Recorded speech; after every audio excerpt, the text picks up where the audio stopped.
This is LBC from Global, leading Britain's conversation with James O'Brien.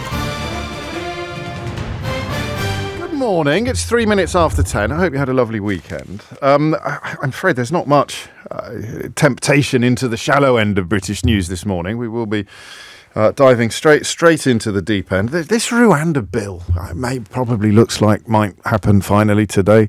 Foreign Secretary, of course, described it in terms that I can't really say on the radio without waking Ofcom up. Very many senior Conservatives know that it was an absolute pile of nonsense invented by Boris Johnson to try and distract attention from something else. Which pretty much anything Boris Johnson ever did, you could probably describe as designed to distract attention from something else, couldn't you? And yet, Rishi Sunak elected to stay with it. I honestly don't know if there's a single person in the country who is watching the passage of this bill, except perhaps Rishi Sunak, with a sense of trepidation and or excitement. Maybe you do. Maybe your father-in-law is going to crack open the pomade if they finally get a plane into the sky taking people to a country where refugees relatively recently have been shot dead for complaining about their food rations. A country that has been deemed unsafe by the relevant bodies, but the government of the United Kingdom have decided that you can pass legislation to make unsafe mean safe, something that Ken Clarke, that well-known lefty, former Tory Chancellor Ken Clarke, described as being akin to passing legislation to say that a cat is a dog. And he's given a speech about it, I think, at about 10:30 today. If he says anything interesting, we shall bring it to your attention immediately. I'm drawn, though, first this morning to a YouGov survey that has been conducted for The Times. They have a rather good project underway at the Times called the Times Crime and Justice Commission. It will report next April and take evidence from across the criminal justice system. The Times Education Commission and the Times Health Commission have sort of shown the way. But it is the polling today that draws my attention most, and I suspect yours as well. Voters are losing faith in the police after a spate of scandals and a rise in offences. Most obviously, it says here, shoplifting, which doesn't surprise me at all, and cybercrime, which kind of does. And the more I read into this research, the more surprised and, at first glance, sceptical I became. And I use the word sceptical simply, well, there's two reasons, isn't there, to be sceptical. Number one is that you don't believe something, and number two is that you don't want to believe something. And I'm not really in a position this morning to conclude whether or not I am... Well, I'll tell you the bit I was sceptical about. The bit I was sceptical was just guns. I just found that a little bit hard to swallow. And then, of course, I remembered that I live in a relatively cosseted world, I suppose. I mean, I don't live in an insulated corner of the capital by any stretch of the imagination, but I certainly wouldn't be able to get hold of a gun very quickly if I wanted to. And yet I read today that 1 in 10 Londoners think that they could or have come into contact with the possibility to do so. A third of the public think the police are misogynistic. That seems to me to be a fairly inevitable consequence of some of the scandals, both sort of criminal and not criminal in recent months, recent years. You know, some of these toxic WhatsApp groups that have come to light, some of the exchanges there. 1 in 5 Londoners attacked or threatened with violence. That comes from a different source. That comes from the Centre for Social Justice Research, which I think is a bit Tufton Streety. I'd have to triple check. There's so many of them these days. And that might be where the gun one comes from as well. So we'll focus first on the Times findings, on the Times polling with regard to why you don't trust officers to solve crime, why you have lost faith in the police. Now, there are two questions here. The first, you may not immediately know the answer to. Let's all stop and think for a bit, right? The problem with this in many ways is the gulf between the gulf in experience that we have. Some people, I think largely depending on where you live, but obviously not entirely, but largely depending on where you live. Some people will be neck deep in the situation being described here, whereas other people will know next to nothing about it, except, and this is where you have to be so careful, except what they read in newspapers or indeed what they hear on the radio. But I don't know what point it was at which you felt, is it a fulcrum or a pendulum? What is the word I'm looking at? A tipping point. There we go. We got there in the end. Third time lucky. There's a sort of, is there a tipping point? I think I had one the other day. And I don't think I can blame this on the police. I'm not sure I can blame it on anybody. Public transport is a big focal point for antisocial behaviour for most of us. You've seen people shoplifting. You've probably become inured to the sight of somebody shoplifting. I saw a woman recently who hadn't become inured to it, and she was standing in the doorway remonstrating with a security guard in very high dudgeon because she had just watched someone walk out of Marks and Spencer's with a basket, not even a bag. It was one of the metal baskets full of food that had not been paid for. And when she raised her voice, he increased his speed. The security guard did nothing, and she started remonstrating with the security guard, who, I mean, very simply put, is not paid enough money to risk his or her safety or even life in order to remonstrate with somebody who may well be dangerous. So I'm interested in the point where you lost faith in the police, but I want you to think about it properly, because I wonder whether for that woman that might have been a moment. Public transport, as I say, for me was a focal point. So I was on a bus recently coming, well, I mean, who cares where I was, but I was coming through Ealing in West London, and there were some kids vaping on the bus, and the bus driver kept telling them to stop. And there's always one, isn't there? There's always a sort of ringleader or someone who's a little bit more up for agitation, up for trouble than the others are.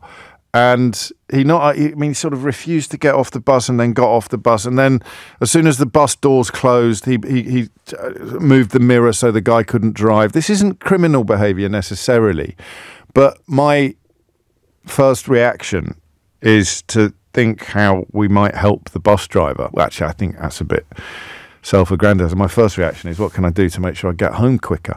But I just thought, I might call the police, because he's now walking slowly in front of the bus in the middle of the road, stopping the bus from going anywhere. And then I just thought, well, there's no point doing that, is there? A, because they probably won't turn up, and B, because when they do turn up, he'll be long gone, or he'll leg it. And I'm not suggesting for a minute that that's particularly relevant to criminality or the question of crime and justice, but I think it's relevant to the perception. I just caught myself thinking, I don't know that I've done that before. The last time I called the police was when there was a knife in the front garden of a house I walked past, which is unlikely to have been left there as a consequence of a barbecue. So I phoned the police about that, and I just caught myself on that bus feeling a strange sense of powerlessness. I felt very sorry for the driver. And I felt quite cross that this young chap had such an air of impunity, behaving in a way that said very, very loudly that he didn't care about the consequences of his actions, or he didn't care about the possibility of, I don't even want to say punishment necessarily, I just want to say consequence. I mention that solely to illustrate what I mean by having a proper think about this before we kick on. Because there are two questions here. The first is, why? Why have you felt your faith in the police diminish? All right? And I don't want to disqualify anybody from contributing to this programme, but you can only answer that question if it's lower than it used to be. I don't know how helpful it is in the context of this conversation to hear from people that have had no faith in the police ever, or have not had any faith in the police, which is a strange phrase to use, for 30 years. I want to know about the incident or the moment. It's either something that's happened publicly, like, you know, perhaps the Sarah Everard murder by a serving Metropolitan Police officer, perhaps the jailing of the serial rapist who was a member of the Met's firearms unit. You could have that, or it could be something quite specific. The shoplifting thing doesn't actually make me lose faith in the police. I don't know what it does, the shoplifting epidemic. I accept two things. Number one, that the police have got far too much on their plate to worry about someone nicking sandwiches, rightly or wrongly. That's a straight prioritisation.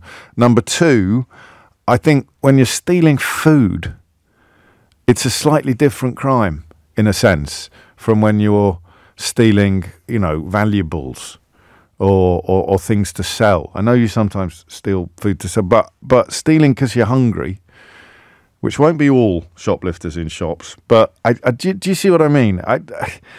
Just doesn't quite make me think the police are to blame. There's something rather deeper going on in our society. The combination of cost of living and criminality, the combination of need and want. So only 7% of people are confident that a pickpocket would be caught. Only 26% of people believe that the police would arrest and prosecute someone if they were burgled. I've been through that. No one got arrested. I was struck, as I've told you before, that the experience was surprising to me. I didn't think that they were going to turn up like the Sweeney necessarily, but I did think that there would be at least a semblance of desire to solve crime. I did think when we got burgled, it's a long time ago now, but I did think that they would turn up and start talking to me about what they were going to do to catch the burglars.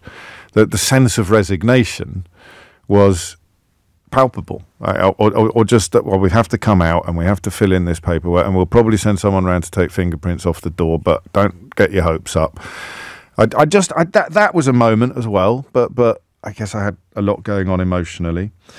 Shoplifting, the number one thing for many retailers, what felt like a low-level crime has become now more systemic.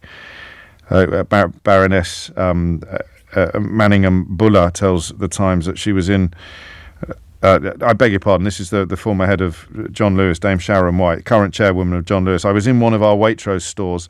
They said they had a couple of people who came into the store and there was a particular brand of gin that they wanted to shoplift. They didn't have the brand in store and they said, oh, don't worry, we know you're going to be replenished over the weekend, so we'll come back. That's not born of hunger or need or desperation. And then you come to the question of how this has happened. So I grew up in the 1970s and 1980s. I don't suffer from in-my-day-itis. My father was the Midlands correspondent for the Daily Telegraph when the West Midlands Serious Crime Squad was in its pomp, and the idea that the police used to be sort of Dixon of Dock Green style paragons of virtue and public service is absurd. It is ridiculous. But I think there was a sense of public security. I think there was. And that seems to have gone. And the question of why it's gone is going to be a little bit more complicated, I think, than a one-word answer allows. So it won't just be politicians. It won't just be police. I don't want to upset anybody, but I generally, there are plenty of phone-ins where retired coppers can ring in and blame it all on the younger generation or blame it all on graduate schemes. And while that may have played a part, I'm afraid I've heard that song so often I can hum it in my sleep. I am looking for something a little more subtle, perhaps, a little more sophisticated than that, not least because the force that some of these people were members of was far from perfect. But in terms of the public's relationship with the police, okay, why is faith disappearing? What is it? Is it emotional, evidential, material? What is it that explains either your personal loss of faith in the police, 0345 6060 973, or your take on the broader question of the public's loss of faith in the police? Because what I can't quite pinpoint, because of my own privilege, I guess, what I can't quite pinpoint is what it would feel like to think that contacting the police is pointless. Even in the event of what is obviously a proper or a serious crime. Okay? 0345 6060 973. And you can go as deep as you want on the public question, because I would say this, wouldn't I? But I honestly believe that if you have a Prime Minister who treats the law, both domestic and international, with complete contempt, even laws that he has enacted himself, I honestly believe, and feel free to ticking off for this one. I honestly believe that the message filters through society as a form of social osmosis, that you can actually do what you want, that you don't actually need to worry about consequences. 0345 6060 973 is the number that you need. We'll open Idiot's Corner early because Terry's there. He says, why not blame it on Brexit? You blame everything else on that. I think, Terry, accidentally, you make a good point for the first time, possibly in 2024. I think also lying with impunity and then having people still cheering you on for your lies, that's probably created some form of cultural shift. But I don't think it would translate into actual criminality. I think that's much more likely to be Boris Johnson's contempt for both domestic and international law. And, of course, he was breaking the parliamentary rules only last week, as we learned. So if the man at the top of society can treat rules, obligations, regulations, laws with complete contempt and get rewarded by the people who control public discourse, like the editor-in-chief of the Daily Mail, Paul Dacre, then what message does that send surreptitiously or subliminally to the little people? How do we, the little people, shift somehow inside when we see the powerful people behaving with complete... I don't know. That's just a pet theory, which you're welcome to poo-poo, should you so desire. So I want the personal and the political this morning. And as I've just highlighted, the political can go anywhere. We live in a society where public faith in the police service has plummeted. And I want you to tell me why you think that is. It's 10:20. You're listening to James O'Brien on LBC. The number you need is 0345 6060 973. James O'Brien on LBC.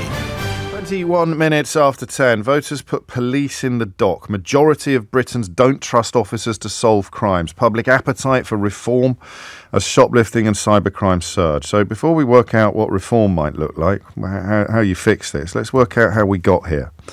And, of course, with a side order, I suppose, of whether or not things are really as bad as some of these figures suggests, because they are polls of public opinion, ergo not necessarily public experience. Jenny's in Richmond upon Thames. Jenny, what would you like to say? Hi, James. Hello. I have two daughters, and my oldest, when she was 6, her dad and I had to have a conversation with her about not going anywhere with a singular police officer.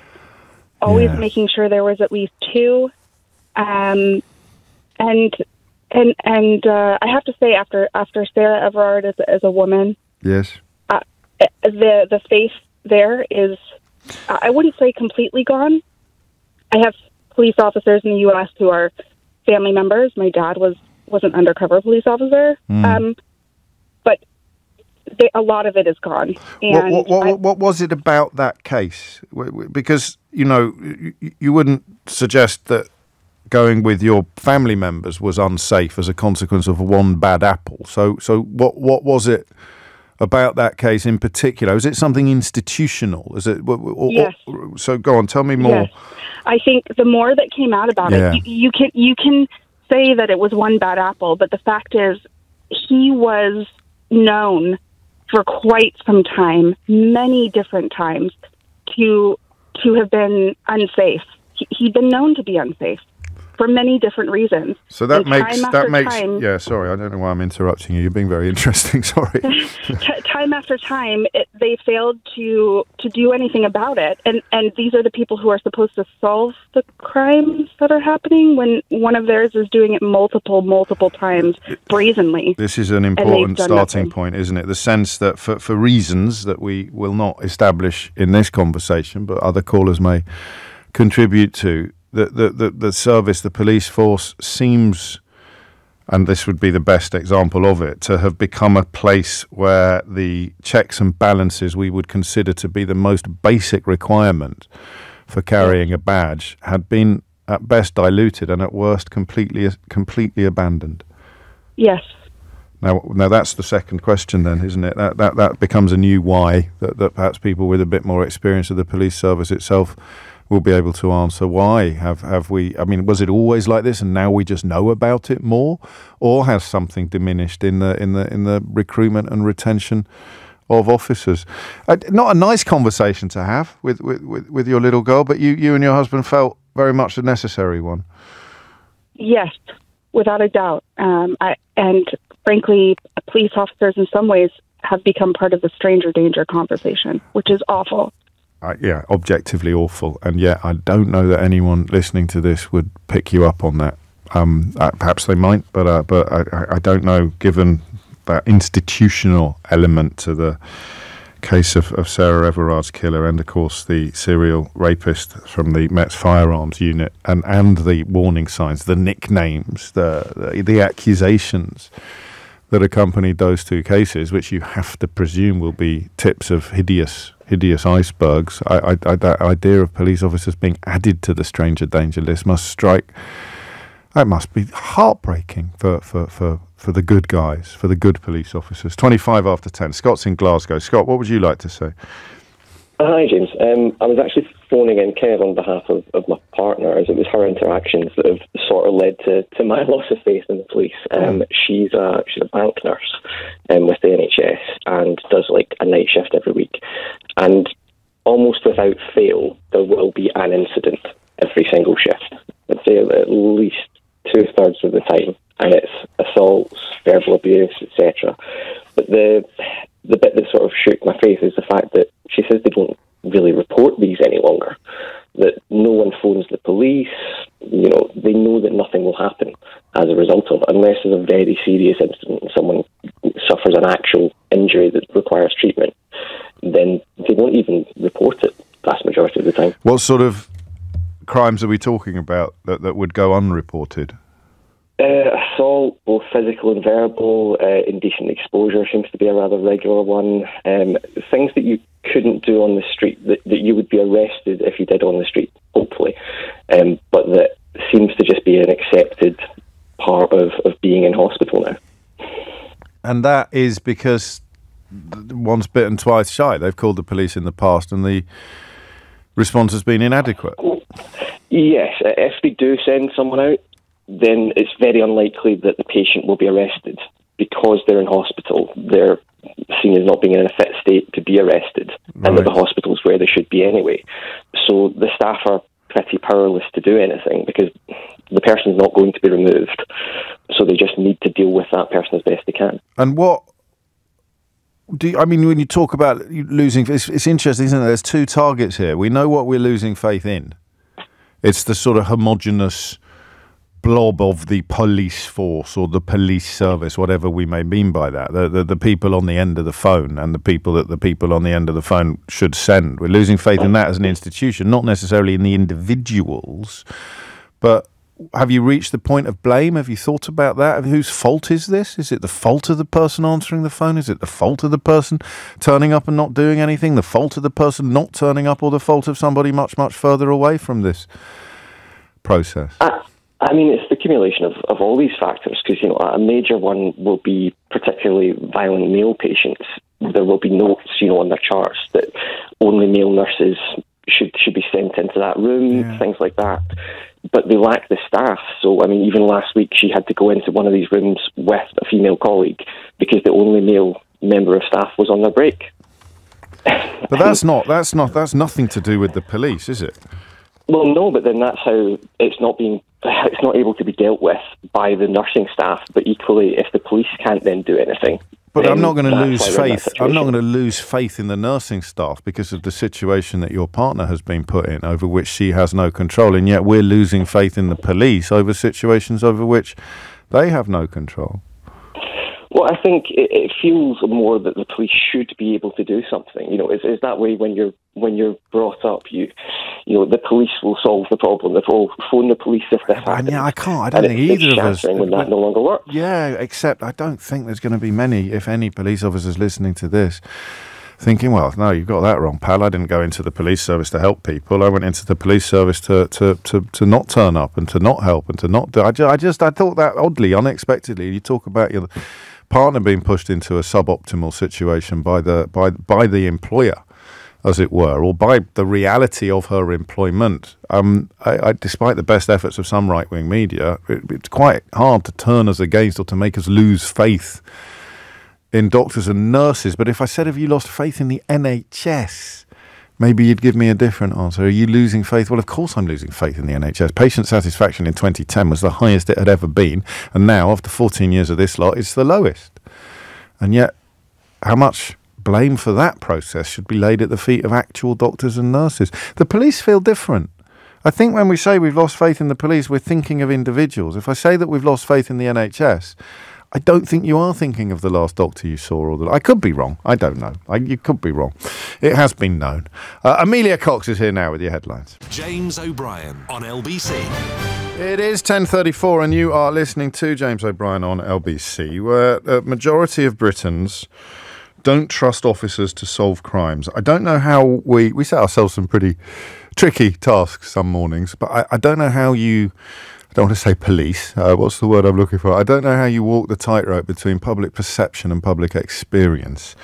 You can look at crime figures, and in some areas, particularly, I think, rape and sexual assault, they are shocking at the moment. But more than half of the British public think the police are doing a worse job than 30 years ago. However, 37% of voters believe the police are doing a good job, which is rather more than think the government is, I think. So make of that what you will. I don't know what reform would look like. I think we'll probably have that conversation on another day. How would you change the police force? And it would be nice to hear voices from within. There aren't many.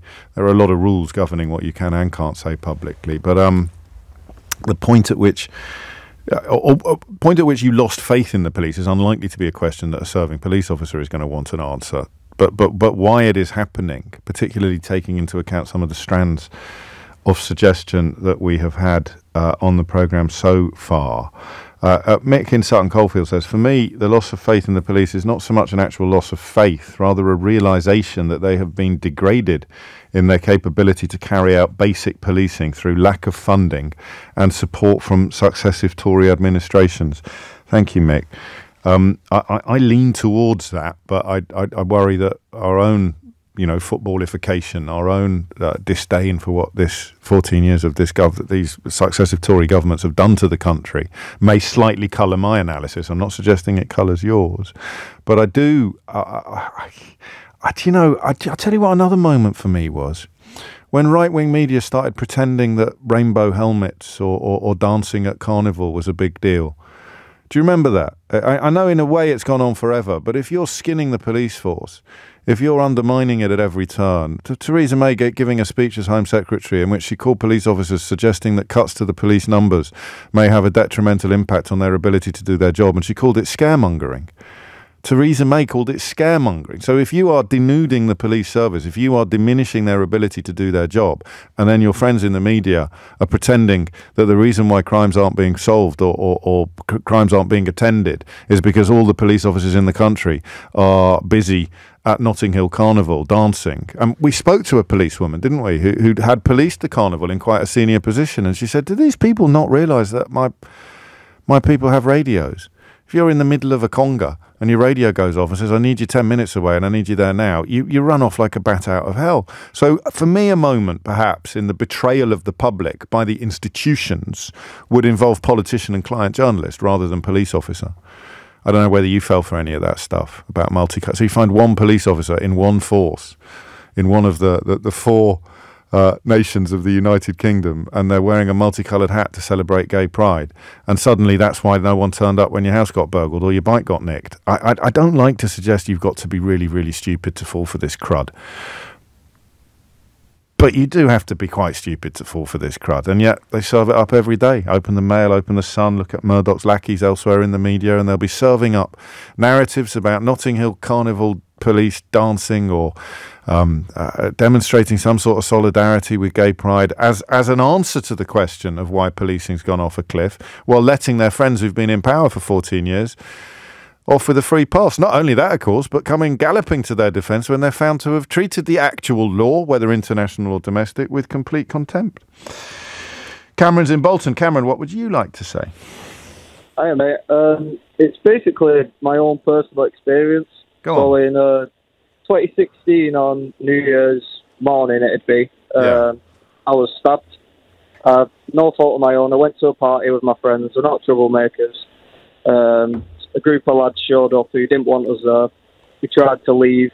Yada, yada, yada. I ended up getting stabbed with a knife, and they smashed a bottle and stabbed me with that twice in the back. Crikey. So I had names. I knew a lot about these people, so I had it all ready to give to the police. When they came around to speak to me, it was put forward to me as, not, right, we're going to do this to help you. Like, I didn't explain it like that. It was, oh, if we take this to court, your friends aren't going to come and back you up. If we take this to court, we're going to have to put your house on permanent watch and your family will be at risk. They pretty much did everything to put me off of wanting to go through the court process. And yeah, that just knocked my... Was there any truth in it? I mean, could it have been possible that you... Because, I mean, the way... I'm always slightly on the back foot with callers who tell me that there's a lot of detail here that I am aware of, which personally, James, am not aware of. So when you talk about you knew who these people were and you knew a lot about them, could there have been any truth in the suggestion from the police that you didn't realise quite how much grief you might be bringing to your own doorstep by pursuing the case? I personally don't believe so. No. I knew all this information because a friend of mine went to the same college as him. And why do you think the police did it? Do you think the police's motivation was to save themselves the hassle then? Is that what you're suggesting? Yeah, that was the conclusion I come to, I think. They thought they weren't going to be able to get it through, so why bother? I mean, it's hard to think. That has a knock-on effect. Of course it does. Because I've had things such as I had a watch stolen from me from him when I was out in Manchester. Yeah. My granddad's watch, proper sentimental value. I'm sorry. I rang the police with that, and after like 10 minutes of speaking to them, I just got the impression they just weren't bothered. So ever since these occasions, I've just thought, what's the point? I can't think of anything more visceral than actually being stabbed. You know, I think when it's a street robbery like that, there is a comeback that would be, well, what did you expect them to do? It's like when I got burgled. You know, my little girl was asleep upstairs, and you sort of think they're going to turn up like the Sweeney. But what do you expect them to do? And if you can't answer that question, you kind of let them off the hook. But if you've been stabbed and you know who did it, it's hard to think of a greater breach of trust, I think, in the police than that. I hope it's not a common experience, Cameron, and I hope you find a way back to having faith in the forces of law and order, because they are the only ones we've got. But my goodness me, I really don't know that is an easy place to come back from. I've actually been stabbed, and the police are, let's say, less than enthusiastic about the prospect of prosecuting the perpetrator. 10:41 is the time. James, I'm literally screaming at the radio. You're absolutely right. When you think of the failings in the NHS, you, including me, never think of the amazing staff I last dealt with. However, when people think of the failings of the police, everyone thinks of the local Bobby on the street and blames them. We have bad eggs in our institutions, I totally agree, but is that all of us? Is that even the majority? We are tired. We are bound within an inch of our life by red tape every day. We want to do more, but we can't because of the mountains of paperwork and bureaucracy. I am sick of being told how rubbish I am at my job, yet still being expected to turn up every day, grateful for my job and with a smile on my face. I'm going to read all. It's a bit long for my software, but oh no, there it is. I got to the end of it, and I don't know if that's true. I mean, I said it. I meant it when I said it. It's resonated with you as a serving police officer. But when we talk about loss of faith in the NHS, we're generally not blaming doctors and nurses. You can even have a conversation about doctors and nurses leaving the NHS in their droves, especially doctors. And still, we don't think it's their fault that the NHS is struggling. With the police, something a bit different has happened. Probably because of the media, probably because of the rhetoric that we've touched upon.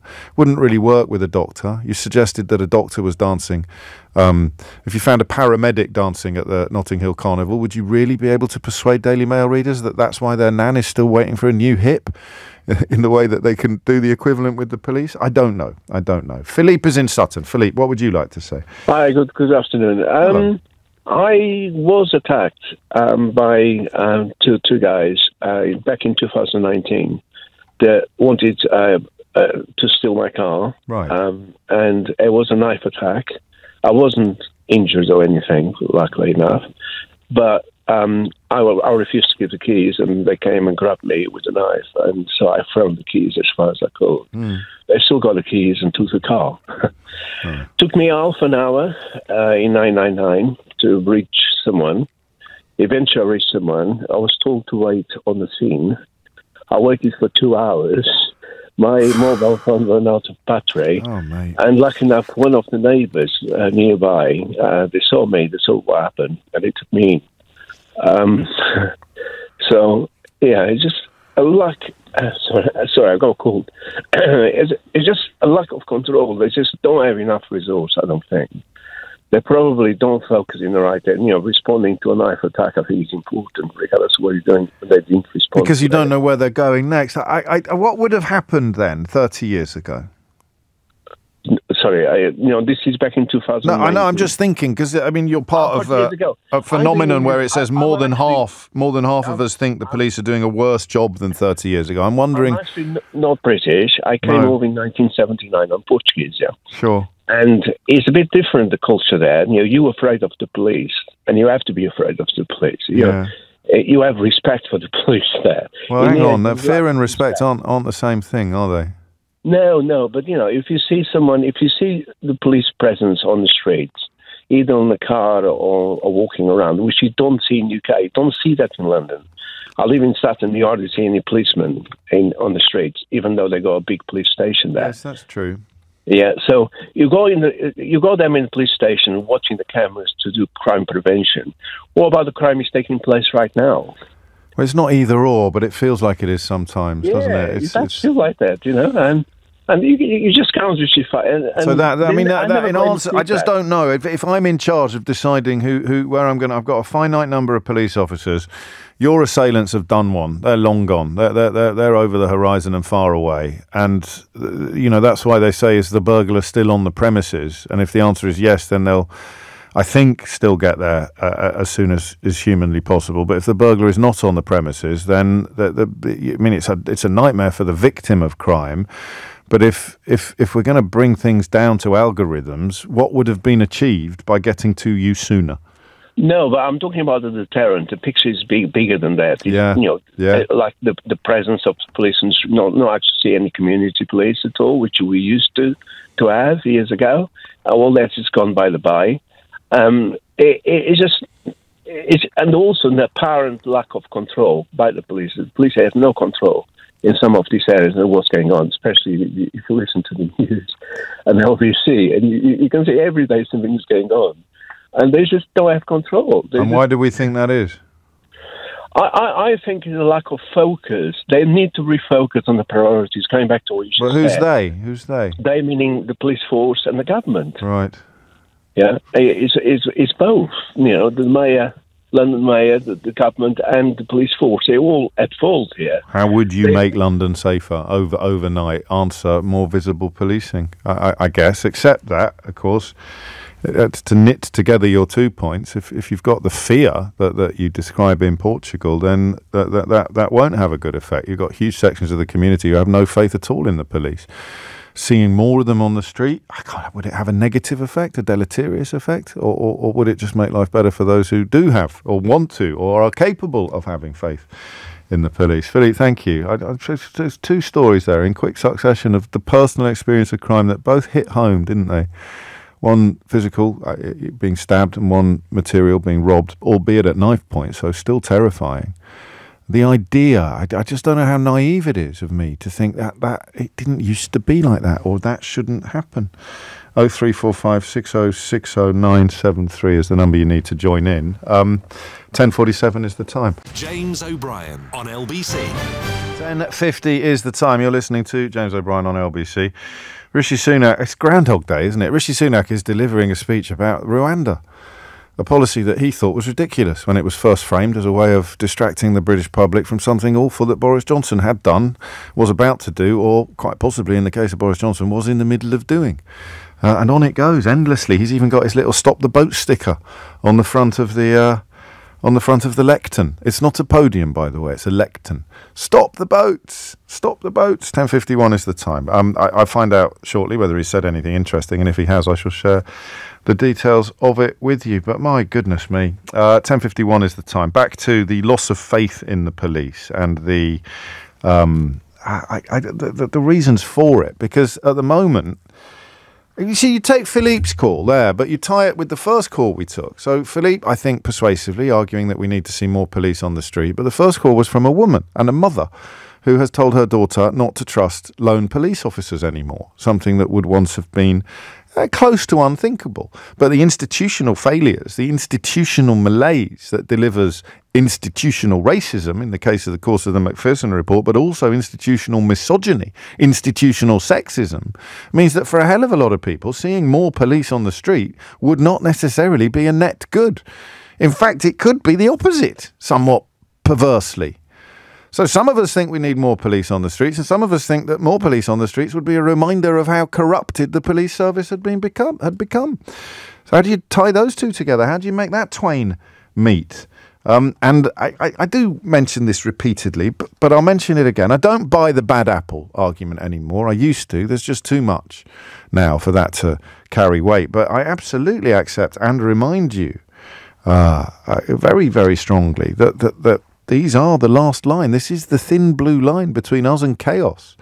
And a huge number of people in uniform and in plain clothes have a profound sense of public duty that propels them to work every day. And they listen to phone-ins like this with just as deep a sense of sadness as you do, as we do. And I'm not forgetting them. I'm not forgetting you if you are in that number.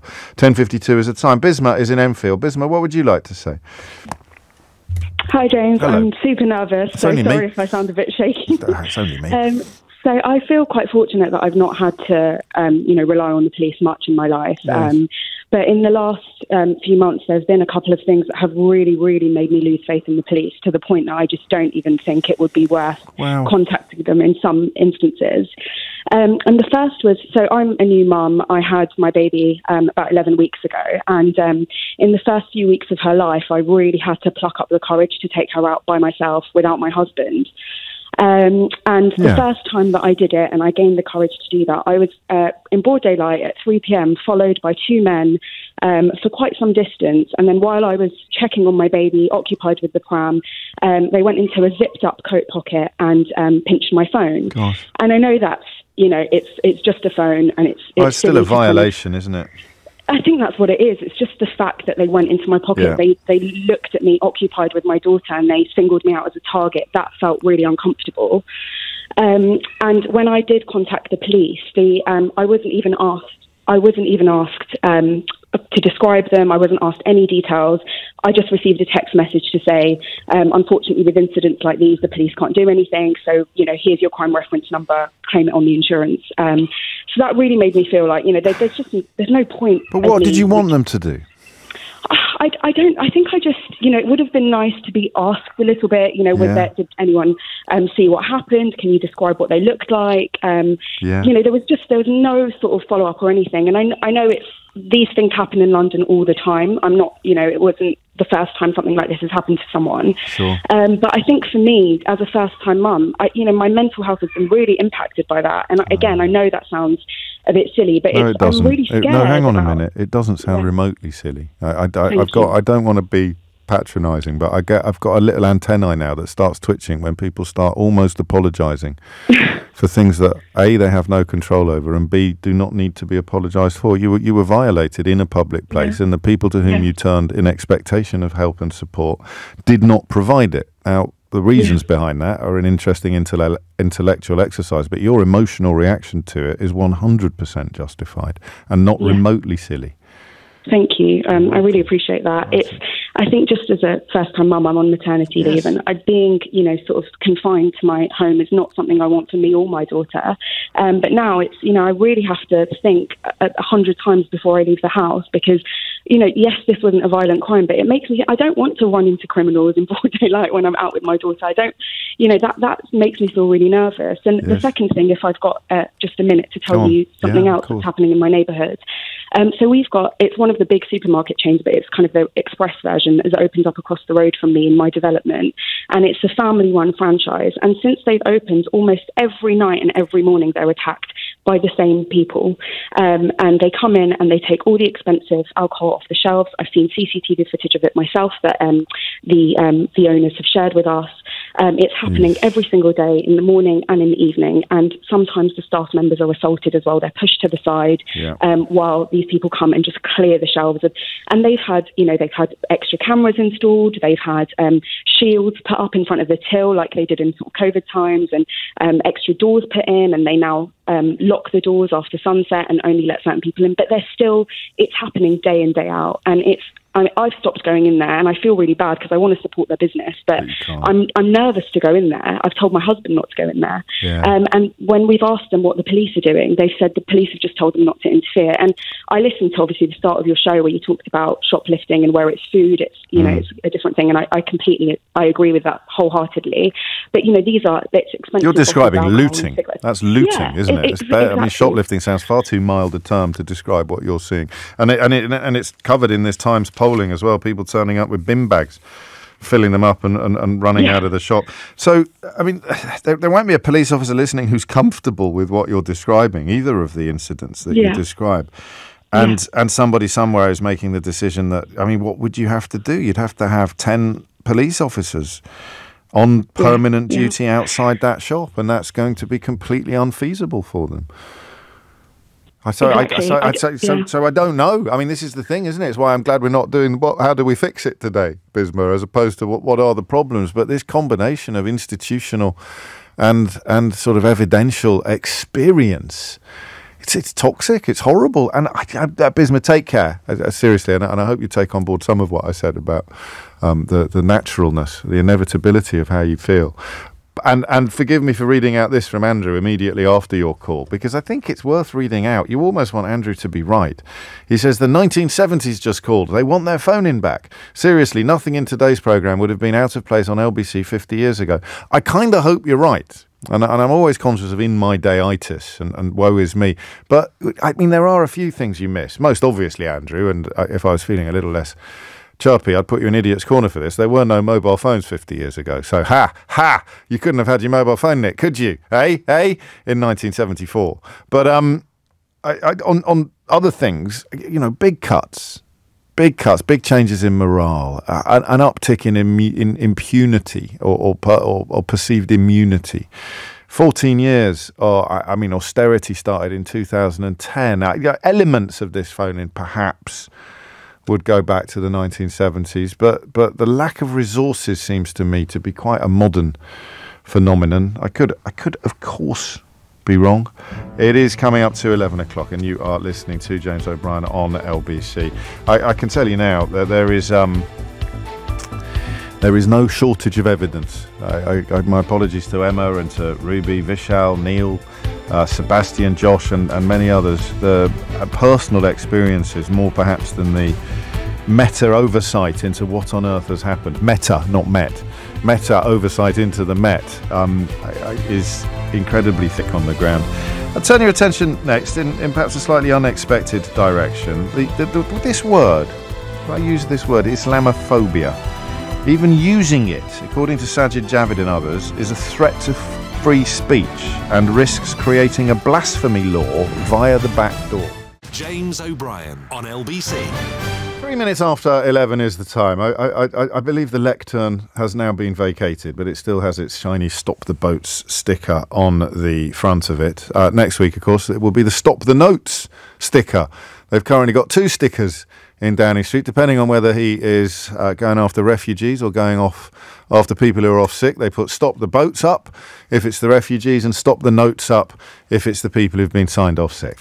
The second bit of that analysis is not true. 4 minutes after 11 is the time. Have we ever, you probably pay more attention to this bilge than I do, have we ever had a phone-in about the Rwanda scheme? I'm changing the plans a bit. I just got caught there by the news bulletin and by the complete, just the utter hollowness and emptiness of what Rishi Sunak was saying. 10 to 12 weeks now, we will stop the back. Does anyone know when did it start? It feels like it started in, I don't know, 1066. We should have stopped the boats then, shouldn't we? Am I right? Hey, am I right? It feels like it started months, years, decades ago, this Rwandan rhetoric. The first flight will leave in 10 to 12 weeks. I don't know that we've ever actually had a phone-in about this, which probably is a testament to my impeccable judgment, which means I'm going to regret trying to have one now. But I just got a feeling that we should. I can't remember feeling, and I could be completely wrong about this, and this is probably the foundations of the question that I'm about to ask you. I can't remember the sense of disconnect between the public and the Prime Minister being so complete, that there is a madness abroad with regard to this legislation, with regard to this bill, not least because I'm pretty confident that at least two elements of it would have, if there are many people who are passionate in their support for it, there are at least two elements to it that would have those people questioning their support for it. And those two elements are, in no particular order, it gives the government the right to deport people who can't go back to their own country because their safety has been compromised by the fact that they worked with the British military. I'll say that again. It will take away any protection in law for people who had worked with the British military as, say, translators or similar, who had imperiled themselves in order to help our troops. They're out there off to Rwanda. And the second category of people that the Lords have been seeking to protect are victims of modern slavery. People whose defence or whose reason for coming here and not being able to return to their home country is that they have been trafficked, that they are victims of modern slavery. And this government's response to their plight is sack them. We'll send them to Rwanda as well. Liam writes, please can we have a phone-in only from people who love the idea? I could do with a laugh at work today. Liam, we could all do with a laugh at work today, but the problem with people who love the idea is that they don't understand it. And the problem with people who understand it is that they don't love the idea. I'm going to prove this to you in a rather remarkable way. So Andrew Mitchell, the Deputy Foreign Secretary, was on with Nick Ferrari earlier this morning, and he was speaking of the importance of seeing this legislation through to the statute book. So have a listen now to Andrew Mitchell, the Deputy Foreign Secretary, selling the so-called Rwanda bill. So I'm going straight after this to a meeting of the Illegal Migration Committee in Number 10 to look at the plans once the bill hopefully is through today. And then the Prime Minister will be holding a press conference to set out some of those plans. But it is time that the Lords accept the will of the elected House, the House of Commons. They've made their points. The House of Commons has reiterated that we want the bill to go through in its current state. It's got virtually unanimous support within the Tory party and actually within the country. People want to see the issue of these illegal crossings tackled, and the bill will do that. It's part of a tapestry of things that will ensure that that happens. We all support the idea that anyone who served the British Army, served Britain in Afghanistan in the way that is described, should be given safe haven in the United Kingdom. And that is why we set up the Arab scheme. And it is the Arab scheme which makes this amendment unnecessary, because already under that scheme, 16,100 Afghanis have had safe passage into the UK and have settled here. So we don't think that is necessary, and that's why we've resisted it. That's just Afghanistan, of course, for the Arab scheme. So that was Andrew Mitchell, the Deputy Foreign Secretary, speaking on LBC earlier this morning. In April of 2022, which is another reminder of how long this daft business has been dragged out for. In April of 2022, who do you think wrote this? The Rwanda solution is impractical, likely to be ineffective, and above all, extremely expensive. It is a myth that those crossing the channel and taking appalling risks in leaky boats are African economic migrants looking for a cushy new life. If only that were true. The new plan to cart them off to Central Africa makes no distinction between those fleeing persecution and economic migrants seeking to come here when they are not welcome. Who do you think wrote that in 2022? I do this quite a lot to you. I do it because I think it's fun. and because I like a little bit of dramatic tension. I like a little bit of jeopardy. But sometimes the little riddles that I set for you stop me in my tracks. Can we get that? Can we get a slightly shorter version of the Andrew Mitchell, please? Just like the first half of it, because I might hit play 2 or 3, or rather I might ask Keith to hit play 2 or 3 times in the next 10 minutes, because it's the same man. It's the same Andrew Mitchell. I suppose there is a 0.00001% chance that there are 2 Andrew Mitchells in the upper echelons of the Conservative Party, and I, to my shame, have failed to notice. There is the Andrew Mitchell who is now Deputy Foreign Secretary, and there is the Andrew Mitchell who wrote in April 2022 that the Rwanda solution is impractical, likely to be ineffective, and above all extremely expensive. The only alternative is to believe that he was talking through his hat on one of the last 2 occasions. He was talking through his hat either this morning when he was shilling for the bill, or he was talking through his hat in 2022 when he wrote that it is impractical, likely to be ineffective, and above all extremely expensive. This isn't funny, all right? This is not what happens in a normal country. You know that James cleverly, can I say that word about bat poo? I won't say it on the radio because Eleanor gets the heebie-jeebies. But they said it on Radio 4 about 10 times when they were interviewing. So the Foreign Secretary has failed to refute successfully claims that he described the entire scheme as bat bleep. Bat bleep, bat. You can fill in, yeah. Bat it. They described the entire scheme thusly. He's now in charge of it. The Deputy Foreign Secretary, Andrew Mitchell, he has described it as impractical, likely to be ineffective, and above all extremely expensive, while simultaneously claiming that the majority of the country actually want it to happen. I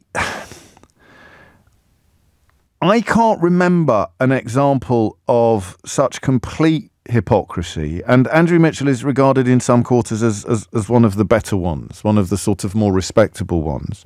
But to go in the space of 2 years, and the only difference, of course, is a promotion to Deputy Foreign Secretary, a previously non-existent job. Nothing else, as far as I can tell, has changed. None of this has changed. All of the stuff he wrote in 2022 is still true. Rwanda is a poor country, one of the most densely populated in the world. They receive refugees from Burundi, the Congo, and across Central Africa because they are a beacon of stability in their locality. Around 130 refugees in a country of 130,000 refugees in a country of 12 million people. But that is not the point. Those who we seek to deport will not go to Rwanda willingly. I remember when we sought to expel so-called Vietnamese boat people from Hong Kong in the late 1980s. Conservative ministers like Chris Patten and William Waldegrave were horrified at the pictures the media would procure of desperate people fighting the authorities, putting them forcibly onto planes. So nothing has changed. Nothing at all has changed since he wrote this article in April of 2022, just over 2 years ago. And yet today, the Deputy Foreign Secretary is essentially championing the bill. There's a phone in here. Who do you agree with, 2022 Andrew Mitchell or 2024 Andrew Mitchell? But that, I think, is a bit too esoteric. It's a bit too narrow, even for our purposes. It's a bit, I don't even know what the word is. Who do you agree with, 2022 Andrew Mitchell or 2024 Andrew Mitchell? The question I really want to ask, and it breaks my most golden rule of radio, is whether anybody cares. I mean, I don't want to be rude, but if you're a massive racist and you love the idea of deporting genuine refugees, I don't think you're going to be won over by this, are you? It's taken too long, and it's not going to touch the sides even of people coming across the channel in the circumstances that 2022 Andrew Mitchell describes. We will start the flights and is there anybody watching this today going, yay, I've changed my mind about Rishi Sunak. He's my man. He's my main man now. I love him. And I just can't quite conceive of the voter, the potential voter who's looking at the pledges and the promises, looking at the long drawn-out saga, knows that he, like Andrew Mitchell and James Cleverly, thought it was a bloody ridiculous idea when it was first mooted by a Boris Johnson desperate to distract attention from something else, now pretending that it is a platform upon which even to build perhaps an election campaign. But I don't think I can ask you that either, because give me a ring if you don't care about something. Well, rules are made to be broken, aren't they? So I don't think I can ask you whether you agree with 2022 Andrew Mitchell or 2024 Andrew Mitchell. I don't think we can do a phone-in about whether or not anybody actually cares about a story which will now be dominating the news for the rest of the day, although I reserve the right to offer up both of those as potential phone-ins in the next 10 minutes. So I think I'm going to set you a much harder task. What I want you to tell me is, on this occasion, how has Rishi Sunak ended up in such a ridiculous position? How has Rishi Sunak ended up having to stake so much on a policy he believed at the time of its inception to be ridiculous, with the help of a foreign secretary who thinks that it's ridiculous, and a deputy foreign secretary who thinks that it's ridiculous? We know because they've said so. While all three of them simultaneously claiming that this is actually what the British public want. When, if the British public are asked a question about stopping the boats and actually want to stop the boats, I kept calling James Cleverly the foreign secretary. He was foreign secretary when he described it as being bat excrement. He's Home Secretary now, of course. But the question about whether or not you want to stop the boats, you might well answer yes to that. Whether or not you're going to approve of this particular way of doing it seems to me to be highly unlikely. So that's the question I want, all right? How has Rishi Sunak ended up in a situation where he, his Deputy Foreign Secretary and his Home Secretary are all betting the house on a scheme that they thought, and still do think privately, is stupid? All right, 0345 6060 973. And yes, I will give you a side order of, does anybody actually care about this? 0345 6060 973. And crucially, do you agree with 2022 Andrew Mitchell that this scheme is unworkable or impractical, overly expensive? Or do you agree with 2024 Andrew Mitchell that it's a brilliant idea and everyone in the country is behind it? In which case you'd have to tell me what on earth has changed in the last 2 years. Hit the numbers now, you will get through. And listen, I want to drive this home. That's just happened in your country, right? A man who felt strongly enough about something in April of 2022 that he wrote about how a policy being considered by the then government is impractical, likely to be ineffective, and above all extremely expensive. The same man is now a member of the government that is bringing in precisely the policy that he described thusly. And it's another one of those days where I can't quite find the words to express how far from normal this is. But that, I suppose, is Brexit Britain. It's 11:18. James O'Brien on LBC. 20 minutes after 11 is the time. 25 courtrooms and 150 judges available to deal with legal challenges. Commercial charter planes with specific slots booked. An unnamed airfield on standby. Flights deporting refugees to Rwanda likely, or will, he promises, be in place in 10 to 12 weeks. That's the end of July, so he's already broken the promise of doing it in spring. And there is so much political capital being invested in this scheme that woolly liberals like me have to think that they believe it's a winner. They must believe this is a winner. I don't know that it's a winner. There'll be plenty of people who have a sort of vague desire to, quotes, stop the boats, end quotes, and who will not be aware of the kind of people who are likely to be deported. And in fact, many people will be unaware that it is perfectly genuine refugees who are likely to be on those planes. Ian Duncan Smith did a tour of studios not long ago supporting the scheme without understanding that you don't come back if your application is successful. Again, that's illustration, evidence of just how broken this country is politically. You've got a Deputy Foreign Secretary touring the studios this morning to promote the proposal 2 years ago, writing about how awful it is. And you've got a supposed Tory grandee going on public broadcast, going into studios to defend a proposal that he didn't even understand. So and of course, if the numbers of people coming here on small boats don't go down, but we're still deporting people to Rwanda, is that a success or a failure? I just don't know. Joe's in Plymouth. Joe, what would you like to say? Hello, James. Yeah, I mean, I think it's clearly just a sign that the Tories are in survival mode. You know, they're not actually.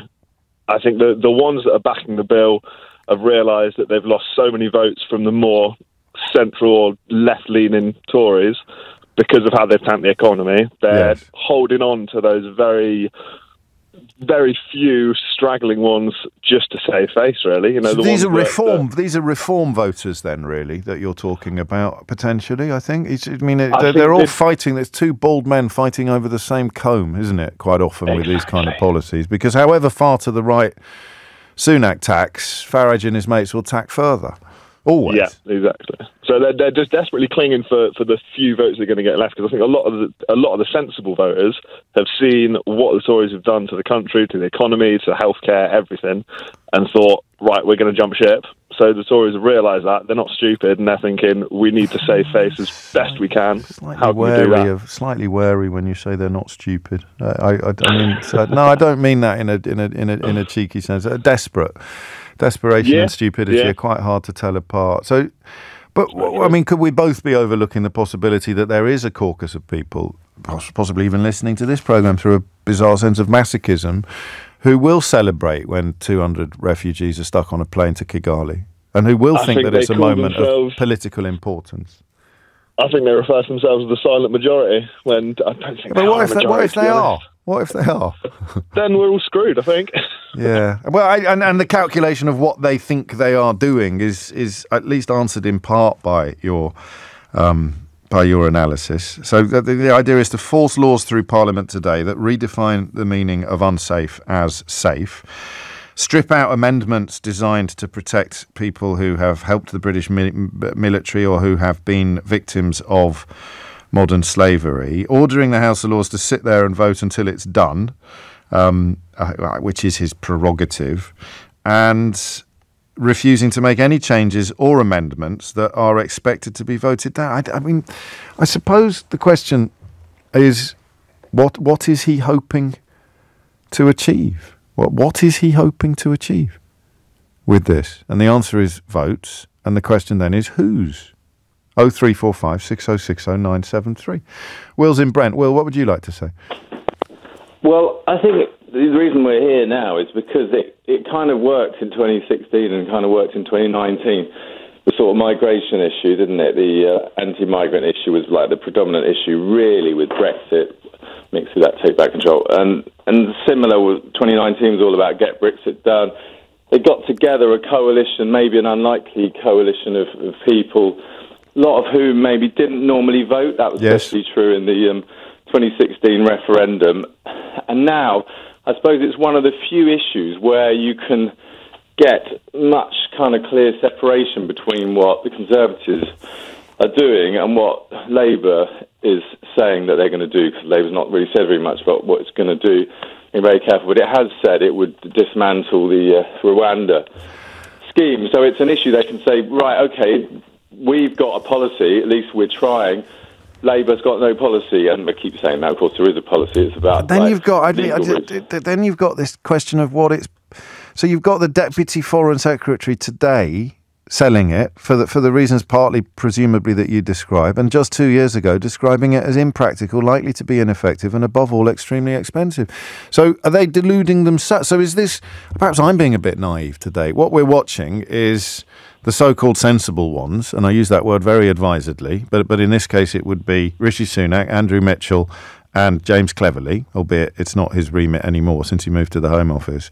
They are trying to do what the insensible ones do, i.e. sell things that they know are rubbish because they also know that people want them, in the hope of securing some sort of political bonus.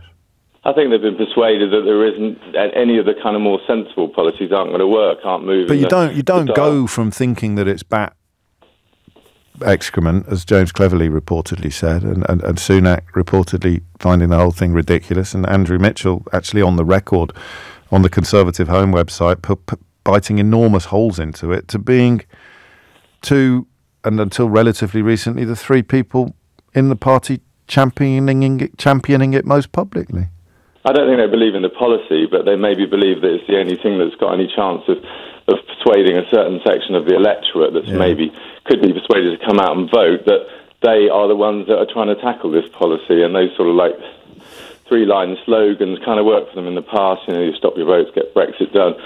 They think, okay, a lot of people don't have attention on the detail. We may follow the Westminster thing. We may notice that Andrew Mitchell said exactly the opposite, a very different thing 2 years ago, but large sections of the electorate, especially the ones that don't pay much attention to politics, won't notice those things, don't really care about those things. They just sort of care about the policy. And how long do you think they've got? How long do you think they've got? So let's say that a plane takes off at the end of July. It'll be the middle of summer, of course, and the likelihood is there's absolutely no evidence at all that the prospect of deportation to Rwanda is going to act as a deterrent. In fact, I think the absence of that evidence is part of the reason why they needed to bring in a little bit of political sleight of hand. I'll have to check on that.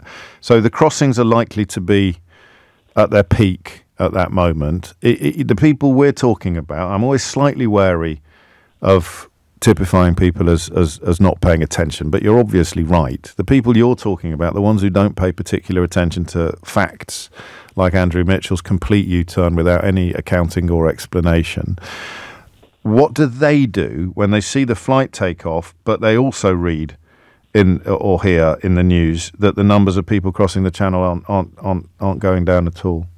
I don't think it matters really, because the Tories can still say that this is what we're trying to do, and maybe it's even better that there isn't actually time for it to happen, because they can say, well, we haven't had time yet for the policy to kick in, but if only the others, had let us do this earlier and hadn't opposed us, then we would have had time to demonstrate this is an effective policy.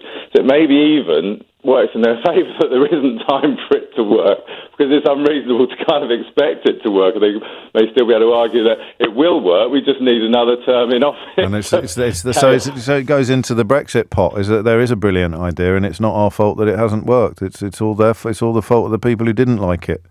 Yeah, I think so. It's called a ministerial direction. The Rwanda scheme required a rare ministerial direction because there's no evidence it will deter channel crossings. So we are looking at another example of what we've been looking at in large part since 2016, and that is smoke and mirrors and gaslighting. Yeah, no, I think so. It's all that really kind of is available to them now, and the polls aren't moving from kind of trying to be sensible. They're not moving on anything. It'd be interesting to see whether or not we think that. Do you think the polls will move at all on this, Will, finally?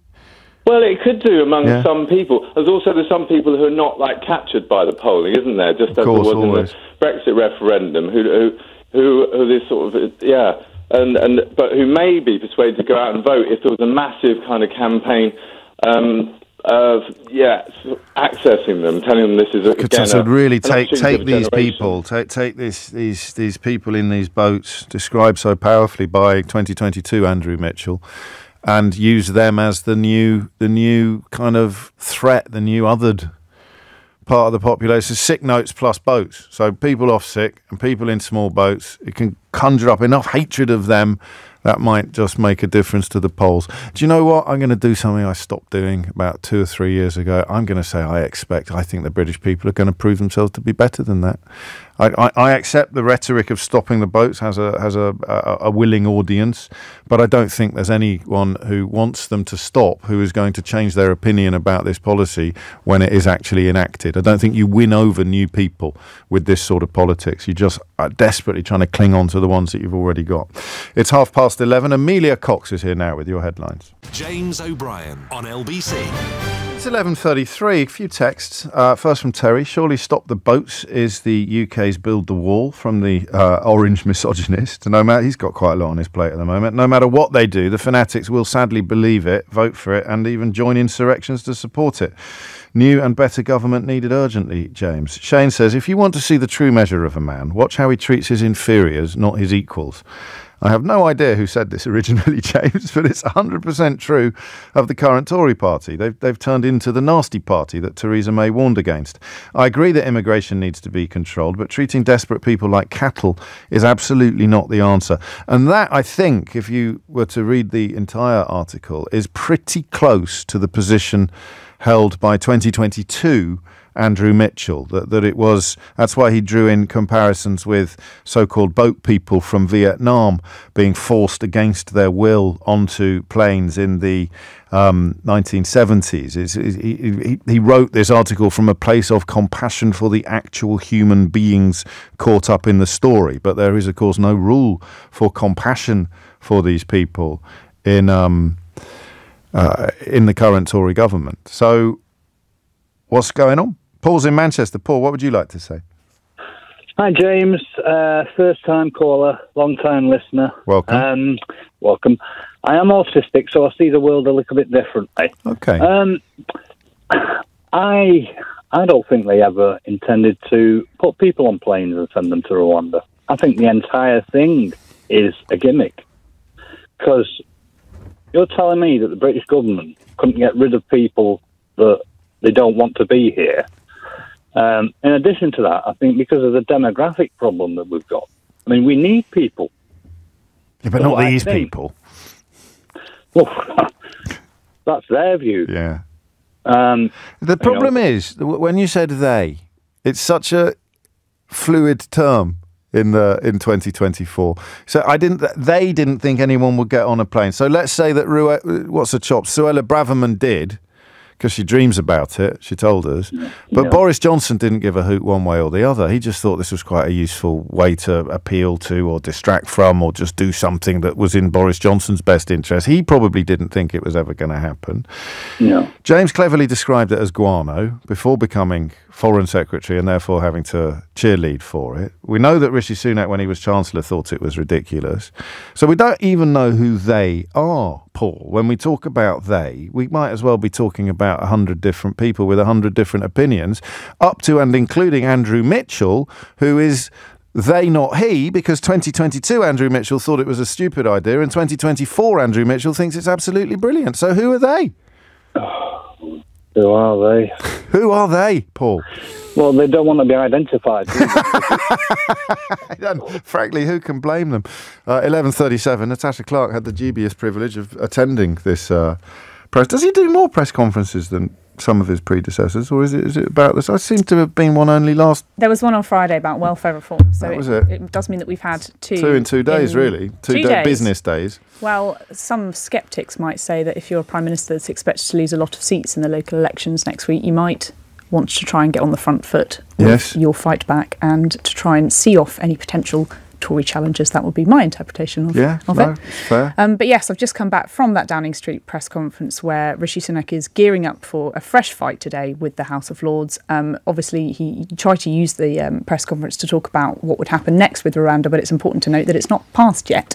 We're expecting them to sit as long as it takes, he said, all night, if possible, to get it through the House of Commons and the House of Lords. Now, we're in what's called ping pong at the moment. It goes back and forth until the two sides can agree. The Prime Minister did say that he sounded pretty confident to me that it would be done by the end of the day. And his message to them was essentially that the government were as ready as they could be to get those flights off to Rwanda as soon as possible. Most importantly, once the processing is complete, we will physically remove people.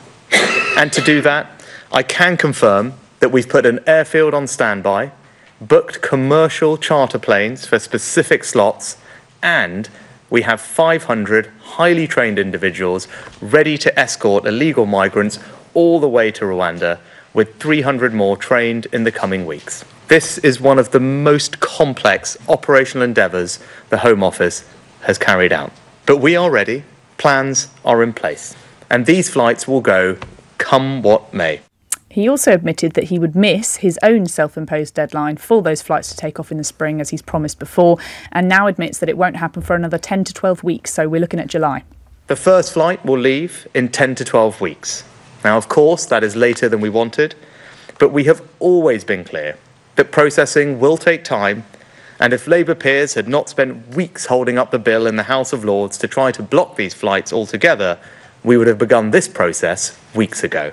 So he says there are courtrooms ready for any potential legal challenges, which I think is the next potential step on this, if it does indeed pass tonight. He said there are 150 judges which could sit if need be, that they now have a capacity to detain 2,000 people. 200 trainer caseworkers were ready to go, and 500 people ready to escort people on these planes, and also an airfield on standby. Now, I didn't get a question at this press conference today, but my question was going to be, well, how much is having an airport on standby going spend to the weekend in Bristol? I didn't actually. Well, near Exeter, actually. That'll be it. Exactly, that'll be it. It's rubbed off on me. But my question was going to be, how much extra is it going to cost for all of these caseworkers and to have an airport essentially on standby? So sorry. Excellent. For the next 12 weeks until that does happen. So yes, it was a really interesting press conference. I think Rishi Sunak's message to the Lords. Did anyone ask these questions? Did anyone? We didn't ask on the cost. No, as in we as the press pack didn't ask on the cost today. And the cost, I mean, is estimated already to be exponential. 350 to 400 million has been spent already. We're going to spend another 50 million as soon as these flights do start. But yes, it's going to be quite a lot, I assume, to have an airline. It's going to be more than £1 million per refugee in the first instance. And one of the questions we'd like to ask is this really good value for money? And how many people have to fly off to Rwanda before you will consider it? Now, the PM said that he wants to see rolling flights take off. He wants a steady rhythm of flights taking off in the next few months. Now, that's interesting. But the houses, of course, into which Suella Braverman told us these people were going to be moved have in large part been sold. Yes, around 70% of it's been sold off. So the Rwandan government are going to have to find somewhere else to put them that's not that hostel. Of course, we haven't heard from them yet, have we? Because they sometimes turn up a little bit late in the day and rather stick a bit of a stick in the spokes of Rishi Sunak's chopper. They do indeed. Nice metaphor, I like that. Thank you. But yes, we did hear from Paul. Stand boy for more. Stand boy for more. I'm never going to live that one down, am I? But charming. Very interesting also that I think it means that we're not going to get a summer election, because he's going to need to have the time for these flights to firstly take off, and if he does want to see a rolling rhythm of flights in the next few months, that's going to take a while. We could see a court challenge. I don't think we're going to get an election now until the autumn, the very earliest. Unless the election coincides with the first flights taking off. Potentially. I mean, you could imagine a Prime Minister feeling quite buoyant if indeed he feels that that's going to help him in the polls by saying, right, I've done what I said I would do. You've seen the first flights to take off to Rwanda. Now let me finish the job. Let's call that election. What if he misses this deadline? Well, he's missed that last one, and he's blamed the House of Lords and the Labour Party, so I imagine he'll probably just do so again. I mean, this probably doesn't work on the radio, but I have before me a rough breakdown of the seat distribution in the House of Lords, Natasha. He will be shocked, I'm sure, at the distribution of those seats. Well, if quite a lot of Conservatives. There's a very large Tory majority in the House of Lords. Someone should tell him. Well, why does he keep saying it's the Labour Lords that are doing it? I mean, he knows it's not true, but he thinks it's politically effective. It is politically effective. He wants to put the Labour Party as being... Ken Clarke was one of the biggest critics, of course, of the Rwanda. I think in terms of the numbers, yes, it is. The House of Lords obviously are split into Labour peers, in terms of Tory peers, in terms of crossbenchers as well. And it has been a mix of all three of them, which has been repeatedly blocking these plans. So yes, it is absolutely right to say that it is not just Labour peers that are blocking this legislation. In the House of Commons, of course, is a very different matter. Are Labour doing? What is Labour's position on this? So Labour essentially wants to put forward two amendments, and that's what we're seeing get basically ping-ponged between the House of Lords and the House of Commons at the moment. It's on exempting veterans and Afghan refugees specifically, Afghan interpreters from this new Rwanda plan, so meaning that they will not be sent to Rwanda ever under that plan. They also want to make it so that until an international committee declares Rwanda a safe country, the law cannot essentially say that Rwanda is safe and ready to send refugees to. Those are the two main things the government just will not concede on. If it was just the Afghan amendment, do you think they would? I think that's the potential to be the one that is more likely. It's an odd one to hold everything up for, really. Because it's probably, if you sell it right, it would be popular with the public to say, we're not going to... I mean, ARAP goes some way towards protecting these people, but under most expert readings, Andrew Mitchell's comments this morning notwithstanding, it doesn't quite go far enough, some people say. The problem being that if you essentially accept this amendment, you're essentially saying that ARAP's scheme is not fit for purpose, and I don't think the government want to admit. So it can't do that, and it can't let an independent assessment determine what is safe and unsafe. The whole point of this is meant to be that it's meant to be declaring it's safe no matter what, and it's meant to be overturning the Supreme Court ruling.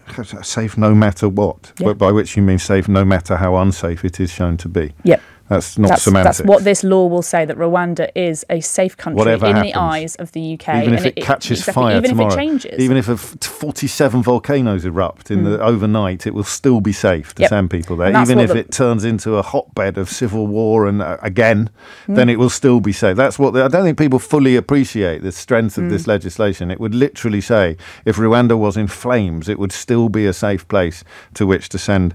Rishi Sunak prefers the phrase illegal immigrant, but of course, or illegal migrant, but of course the bona fide genuine refugee will be on this plane as well. And the House of Lords have tried repeatedly to put on amendments that will essentially give it a time limit. So, once a year, say, well, is Rwanda still safe? And to give it assessments on a regular basis, just in case, like you say, the situation does change in Rwanda. It's not long ago they had a genocide over there. So it's a fair point to make. More recently that they shot refugees dead for complaining about their food ration. Before you go, a word, if you would, about Andrew Mitchell. I don't know, because you're the political editor, you pay more attention to these things than I do. Here is Andrew Mitchell, or here is somebody called Andrew Mitchell, right?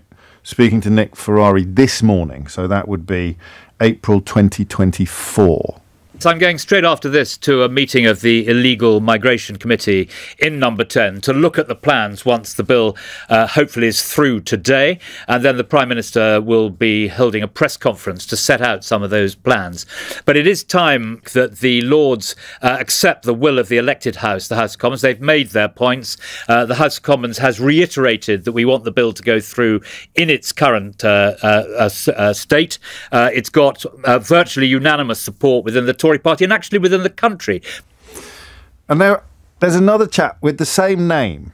He's called Andrew Mitchell. Sure, it's definitely the same Andrew. Well, that's what I'm asking you. You're the political editor. I'm just a gob on a stick. Well, I'm going to have to read this out, actually. Okay. Stand by. This is from April of 2022. Okay, so just 2 short years, 2 very, very long years, almost to the day. Such is the nature of these things.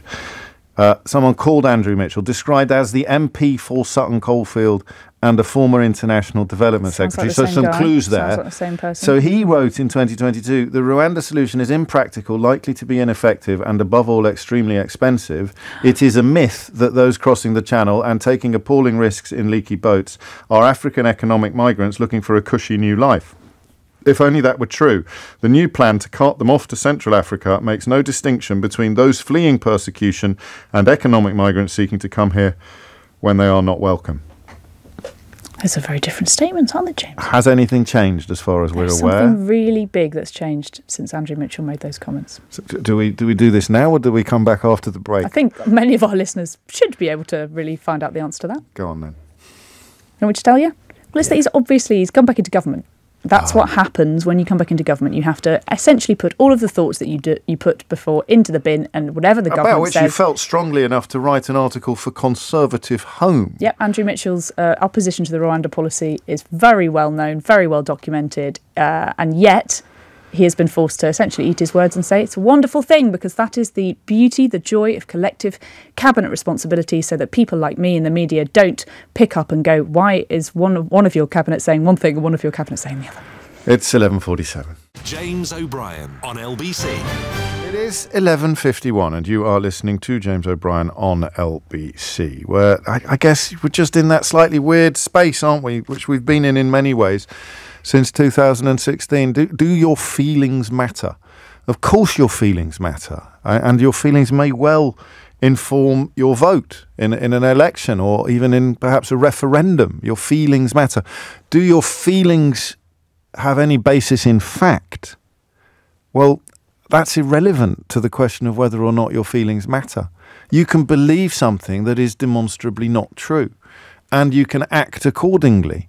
This is the greatest flaw, perhaps, in democracy as we understand it, in that your vote, as someone who believes the earth is flat, is worth exactly the same as the vote over there from someone who believes that the earth is round, or believes that we need to breathe in order to survive, versus someone over there who thinks that you don't actually need oxygen to respirate as a human being because it's all under the control of some enormous sky lizard. I exaggerate, but only a bit. And that's the problem. So there is a feeling abroad that people crossing the English Channel in small boats are dodgy. There is a feeling abroad that everybody who doesn't look exactly like you is dodgy. Gets fed an awful lot at the moment as well. And that there is a feeling in the Conservative Party that if we can make what looks like a meaningful change to the ease with which people cross the Channel in small boats, that will be good for us.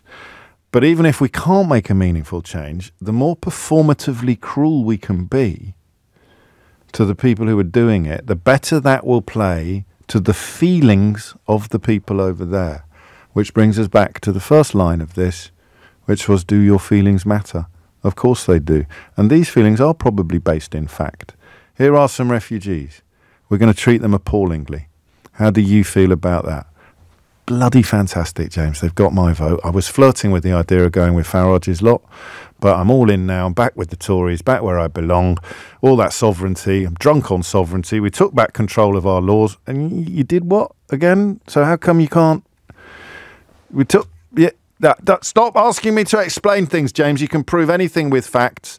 I feel good when I think about refugees being deported to Central Africa, especially when I read big old snowflakes like Andrew Mitchell describing it as a pretty grim scheme. So I just guess we're here wondering how many people there are in that category. Hannah is in Tring. Hannah, what would you like to say? Hi. It's Hamish, not... God, I need to get my glasses cleaned. Hamish, not Hannah. Exactly. That would have been... Yes, well, carry on. Hamish. Transphobic. Anyway, good morning, James. Yes, I just wanted to actually add to what you said. You've probably summarised what I was going to say quite well just a second ago. I think this is nothing to do with migrants or number of people on planes or how many people actually physically get to Rwanda. I think this is a performative policy, as you say, designed to win over those Conservatives who are about to go to Reform. Reform is a single policy party. What is the single policy? Forgive me. And anti-race, right. anti anyone who's non-British. Well, I'm sure they will. I'm sure they would dispute that, and no doubt point to lots of candidates who. But that's your opinion, and you're perfectly entitled to it. Well, enough, because what we've been doing, we've been living the gradual demise of the Conservative Party since the 1970s. Europe brought down every single leader since the 70s in one shape or form. And the Conservative, we don't need a Conservative Party anymore. We don't need to conserve the empire anymore. We're all of us, all voters are living their horrible, throbbing death via the ballot box. And they're prepared to spend a lot of our money on trying to salvage their identity. Will it work? Let's say you're right, and it tallies with much of the contributions this hour. And this is the only constituency to which Sunak is speaking, even as he makes himself feel dirty, even as Andrew Mitchell, James Cleverly, Rishi Sunak know in their hearts that this is a stupid idea. If perhaps they're not as bothered as you are by the performative cruelty of it, but they know that it is, to use Andrew Mitchell's own words, extremely expensive and almost certainly ineffective. Yeah. Are there enough people? Are they selling their souls for a high enough price? I think it will work. Next Parliament, we're obviously likely to have a Labour government. I say obviously, who knows? Yes. But we're likely to have a Labour government. But likely to be 7 major parties in Parliament: DUP, SNP, Green, Liberal, Conservative, and Labour, and Reform. And because of that, they're just trying to stop the flow to Reform. Will it work? I think because it's a single policy issue, the people who are really rabidly excited by this sort of thing are likely to be hoodwinked by this. I think they're likely to stay to say, the Tories are doing enough, I'm going to continue to give them my vote. And it's just about salvaging the Tory party. Not for this election, it'll be the election afterwards, where they'll want some form of platform in which a phoenix can rise. But they're just trying to stop the rise of Reform. And I mean, just by way of a hair split, I don't think there's any polling showing the likelihood of that 7th party actually getting a seat, but the polling could change, and the fear of them taking bites out of Tory votes in constituencies where that would let in another party is obviously going to be quite animating, going to be what you describe. I think a quick thank you, Hamish. A quick idiot's corner.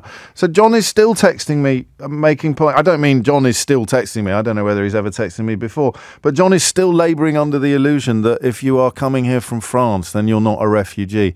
I can't help you, mate. Seriously, if you're still subscribing to that sort of bilge now, after all the years of having it explained to you, often in words of one syllable, then I actually now fully absolve myself of responsibility for your ignorance. Okay? I'm looking after my mental health. I'm being kind to myself. I can no longer deal with people as thick as you. So that's what Idiot's Corner is for. Have a great day, John. Last word on this to Alex, who's in Camden. Alex, what would you like to say? Hi, James. Hi. I thank you for having me. I finally found the courage to talk to you after a year, and I'm really terrified. It's only me. It's only me. Go on. What do you want to say? Yeah. So I'm an asylum seeker. I've arrived here on a small boat across the English Channel over a year ago, and ever since I've been I've been stranded. And I've been issued the threat to be deported to Rwanda last year, and ever since, nothing has changed. I'm not able to move on with my life. I get this feeling that the government is putting us to be a burden on purpose because there's basically political capital to be gained. And what breaks my heart is that people talk about value for money. Is it value for money to send refugees to Rwanda? It is as if we are being discussed as commercial property, not human beings. We are human beings with souls. We have aspirations. We have hopes. And talking to us as cattle, basically, to be shipped away, really breaks my heart. Tell me a bit about your aspirations and your hopes, Alex. I want to be a filmmaker. I'm literally writing a screenplay at the moment. I want to make a movie one day, and I have no capacity at the moment to be creative or innovative because I'm haunted by this nightmare. I'm having nightmares every single night because of these threats, because I have to go to the Home Office every 2 weeks to report, and I'm liable to be detained at any moment and shipped away to a country I've never known existed a year ago. And it really, really makes me depressed and afraid. But, I have friends here that support me. I want to thank my friend Serena. She's listening, and she's my guardian angel. Why are you an asylum seeker, if that's not too blunt a question? Yeah, I come from a region of the world in North Africa where I faced some political intimidation back home from the authorities. I was detained and unlawfully detained, and I saw a lot of intimidation in my time in jail. And after my release, I was basically blacklisted. I didn't feel safe anymore. And people really bother me about that because they say your country doesn't have war, you didn't face any threat of death. And people really don't understand the stretch of the reasons why people become refugees. It doesn't have to be war, it doesn't have to be death. People are running away because of their sexuality, because of their political opinions, because of their religious opinions or lack of religious opinions. And yeah. How confident are you that if your application were to be properly processed, it would be passed, that you would be granted asylum here? I would say somewhere north of 60%. I have a good lawyer, and partly because of my friend Serena, she's been really like a second mum to me, and she really gave me a home here in the UK. And that's why people don't connect asylum seekers, because they don't know asylum seekers. They don't listen from asylum seekers. They just read about them, and they are fed these lies about us. I think if we manage to put a face to the story, we give a voice to the voiceless, people will start to look at us as humans, not subhumans to be treated as undesirables. And finally, Alex, I'm just interested in the length. I just want to get my words right. The length of time so you are in a limbo now, and every time you hear the word Rwanda on the radio, or every time you see the word Rwanda in the newspapers, you are not thinking, gosh, I hope my application is processed. You're thinking they don't want to process my application. They want to. Exactly. I have all the proof. I have all the emails from the Home Office, and it literally says we will not consider your case. We will not give you an interview. We will not listen to you. So I don't even have the right to be heard, the right to speak up. Because you came via the small boat route and the so-called safe and legal routes, as the Tory MP Tim Loughton pointed out at a select committee not long ago with Suella Braverman, are non-existent. There is no safe and legal route. And finally, actually, why did you want to come here? Well, people want to be in a place where they think they can integrate, where they think they can be understood and welcomed. And I speak English. I was so passionate about English that I taught my English as a young child watching The Simpsons, actually. So people want to go to a place where they feel they can belong. And I feel that I can belong, culturally speaking.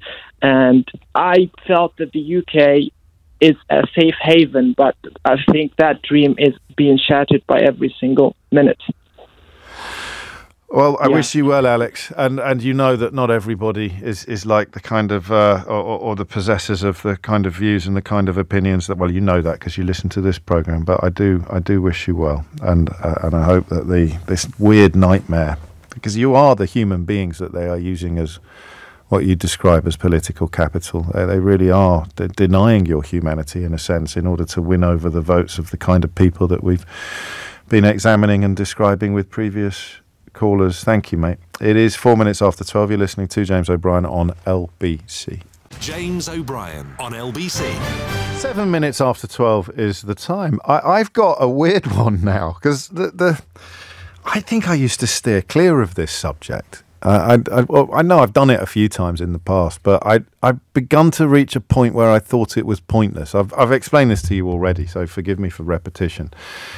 Partly Brianna Jai's mum, Esther, talking about the need to wean teenagers off their smartphones. And even when she came out and said that, and I didn't interview her myself, but I heard her being interviewed in lots of different places, I was a little bit embarrassed by my reaction. Is that the right word, embarrassed? I felt, because my reaction was, oh, dream on. You're such an amazing person and you're dealing with your grief in such a powerful and impressive way, up to and including the compassion that you demonstrated or that you sought to demonstrate towards Brianna's killers. I just remember thinking, oh, dream on. Or I wouldn't have put it quite as brutally as that. But do you know what I mean? It's like, we need to stop young people using their smartphones. I said, you might as well talk about the need of getting genies back into bottles or stopping the tide from coming in. It's just such it's an unclimbable mountain. And as the weeks have passed, and it isn't that many weeks since Esther was touring the studios on this mission, as the weeks have passed, two things have happened to me. One is that I have come to think that the plan is plausible, that the goal is achievable, that there is perhaps, with the right will, with the proper political and I suppose parental will, then we might actually be able to coin a phrase, get this particular genie back in the bottle. And the second thing that's happened is that I think that the momentum is building, that they're quite hard to separate. Is my conviction changing because the momentum is building? I think we can be fairly confident, even with my proclivity for self-importance, that momentum has absolutely nothing to do with my convictions. The momentum is not changing because my mind is changing, but are our minds changing because the momentum is I guess it's chicken and egg, isn't it? It's a perfect chicken and egg scenario. Some people, as they see the growing clamour for change, will begin to believe that change is actually possible. And that must be where I was. There must have been a point. I probably even pointed it out to you at the time. I've subsequently forgotten. There must have been a point in the last couple of months where I suddenly thought, you know what, maybe this is actually doable.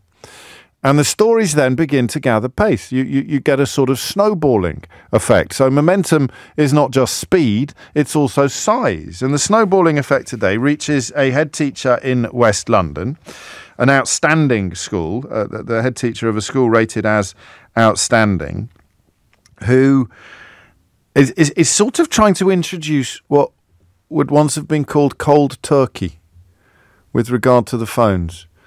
Anybody my age thinks immediately of Zamo Maguire in Grange Hill when I use the phrase cold turkey. A Just Say No campaign. I read this story twice. I heard Nick talking about it this morning. It had dipped under my radar, actually, and I read it twice to try to understand exactly what was going on, because it's a little bit misleading. The school offering a 12-hour day to break phone addiction. And then I thought, well, what do you mean? You can't do that. What about the teachers? Who's going to be?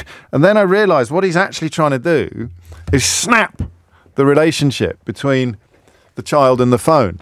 I went a bit animated then, actually. If you're watching this on YouTube, you will have enjoyed that. Snap the relationship between the child and the phone. Don't forget to like. Ding ding, is it? Ring the bell. So, give me a thumb. Give me the like if you're watching on YouTube. More and more popular on YouTube, this program, which is very gratifying because it means that I can't come to work in my pajamas anymore. You'll be noticing soon that I'm looking quite spruce, looking quite well turned out. Trimmed the old beard this morning just for you, just for the YouTubers. I completely lost my thread then as a consequence of getting distracted by the camera in my own studio. I've really got to grow out of this ludicrous behaviour. He's trying to snap the relationship. It's not about we're going to get children off their phones by making them go to school for 12 hours every day. You're going to do it for one day. You're going to have a Tuesday where it runs from 7 a.m. to 7 p.m. And that will mean that the children learn that they don't need to be on their phone all the time. And I think this is fascinating. Because nobody knows what's going to work. And the more people that try and come up with theories and solutions to this problem, the more likely we are to actually get there, the more likely we are to actually solve it. So already the school does something that quite possibly you don't do, or your children's school doesn't do. You already have to keep your phone in a bag or a locker. So you can take it to school with you, but you stick it in a locker. If you are seen with your phone at this school, it's confiscated and locked in a safe for 5 days. Something that not all parents are happy about. Many parents, I read in the Times this morning, complain about such confiscations, to which the response of the school is tough. That's the rules. Them's the rules. And if you don't want to have your phone confiscated for 5 days, don't take your phone out of the bag or out of the locker. And I think that's fair enough. I think when the system is clear and in place, then the rule is not by definition draconian. Okay? I mention this rule because without this rule in place, you wouldn't be able to bring in the policy that he's bringing in now. And the policy that he is bringing in now is that on Tuesday, as in tomorrow, in order to almost teach children that they do not need their phone. Is he offering a cure for what the kids call FOMO? He is, isn't he? He's essentially coming up with a possible cure for FOMO. So FOMO is the fear of missing out. Fear of missing out. FOMO. And I think we all recognise that. We all recognise, particularly if you spend too long on social media, so on Snapchat or Twitter or Instagram or what's the other one? TikTok. You just sort of think you can go down, you know, there's nothing inherently unhealthy about it. My algorithm is fascinating at the moment. I'm getting Friends clips and table tennis clips. You know that it must measure what you watch longer. And if you watch something longer, it changes your feed to feed you more of the stuff that you watch longer. And I love Friends. I make no apology for that. I think it's the finest television programme ever made. Absolute genius. Genius on every imaginable level. Don't even at me. But I hadn't even clocked that I was getting into table tennis clips. Now I'm getting table tennis tuitions left, right and centre on my social media feeds. And the problem is that you start watching one and then you watch another. And every now and then, with me more than anything else, it'll be Twitter. I say, well, what's going on Twitter? Oh, my God, I'm trending again. Let me turn that. No, I'm not. I'm just saying that, you know, that is my peculiar experience. If you think there's a chance you might be trending, I suspect FOMO is probably even bigger than it is if you're never going to trend in a million years. To which I would respond by saying, be careful what you wish for. So the idea here is that it will snap the addiction. He calls it a 100% addiction among children, and I think he's right. It is addictive behaviour. It creates anxiety. He describes an apathetic generation. And then you've got the further consequences, like the risk of online crime or the damage that it can do to your health. Kids are texting themselves at 1, 2 o'clock in the morning. He describes how, alongside the very serious problems, such as gaming through the night with people in different time zones, cyberbullying, blackmail, even sexting, but also a growing inability to make eye contact, to hold conversations, or to make friends in real life. And I think that he's right. I don't think that we've got moral panic here. There's always going to be some of the symptoms of moral panic. It's going to feel like a moral panic. I know what you're thinking. You're thinking if it walks like a moral panic and talks like a moral panic, then it's probably a moral panic. But this is not a moral panic. These phones are doing things that video games did not do. You know, that sneaking into the cinema to watch an 18 movie did not damage us in anything like the ways that the Daily Mail editor told us it was going to. It's just true that this is different. This is literally engineering that is designed to maximize the amount of time that we spend staring at something, interacting with something. It's literally engineered to do it.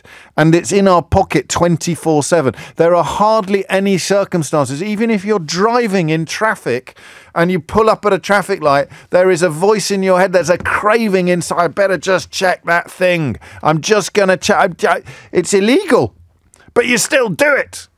So the idea that we should be dismissive of children or unsympathetic of children is absurd. And I quite like this proposal. So 7 o'clock Tuesday morning, you turn up at school, you put your phone in a bag or in a locker, and then you've got your normal curriculum, you've got your normal timetable, and on top of that, they're throwing in some art classes, drama, dodgeball, basketball, cookery. They're even going to give you dinner. They'll even serve up a hot dinner at the end of the day, because if they can extend the amount of time,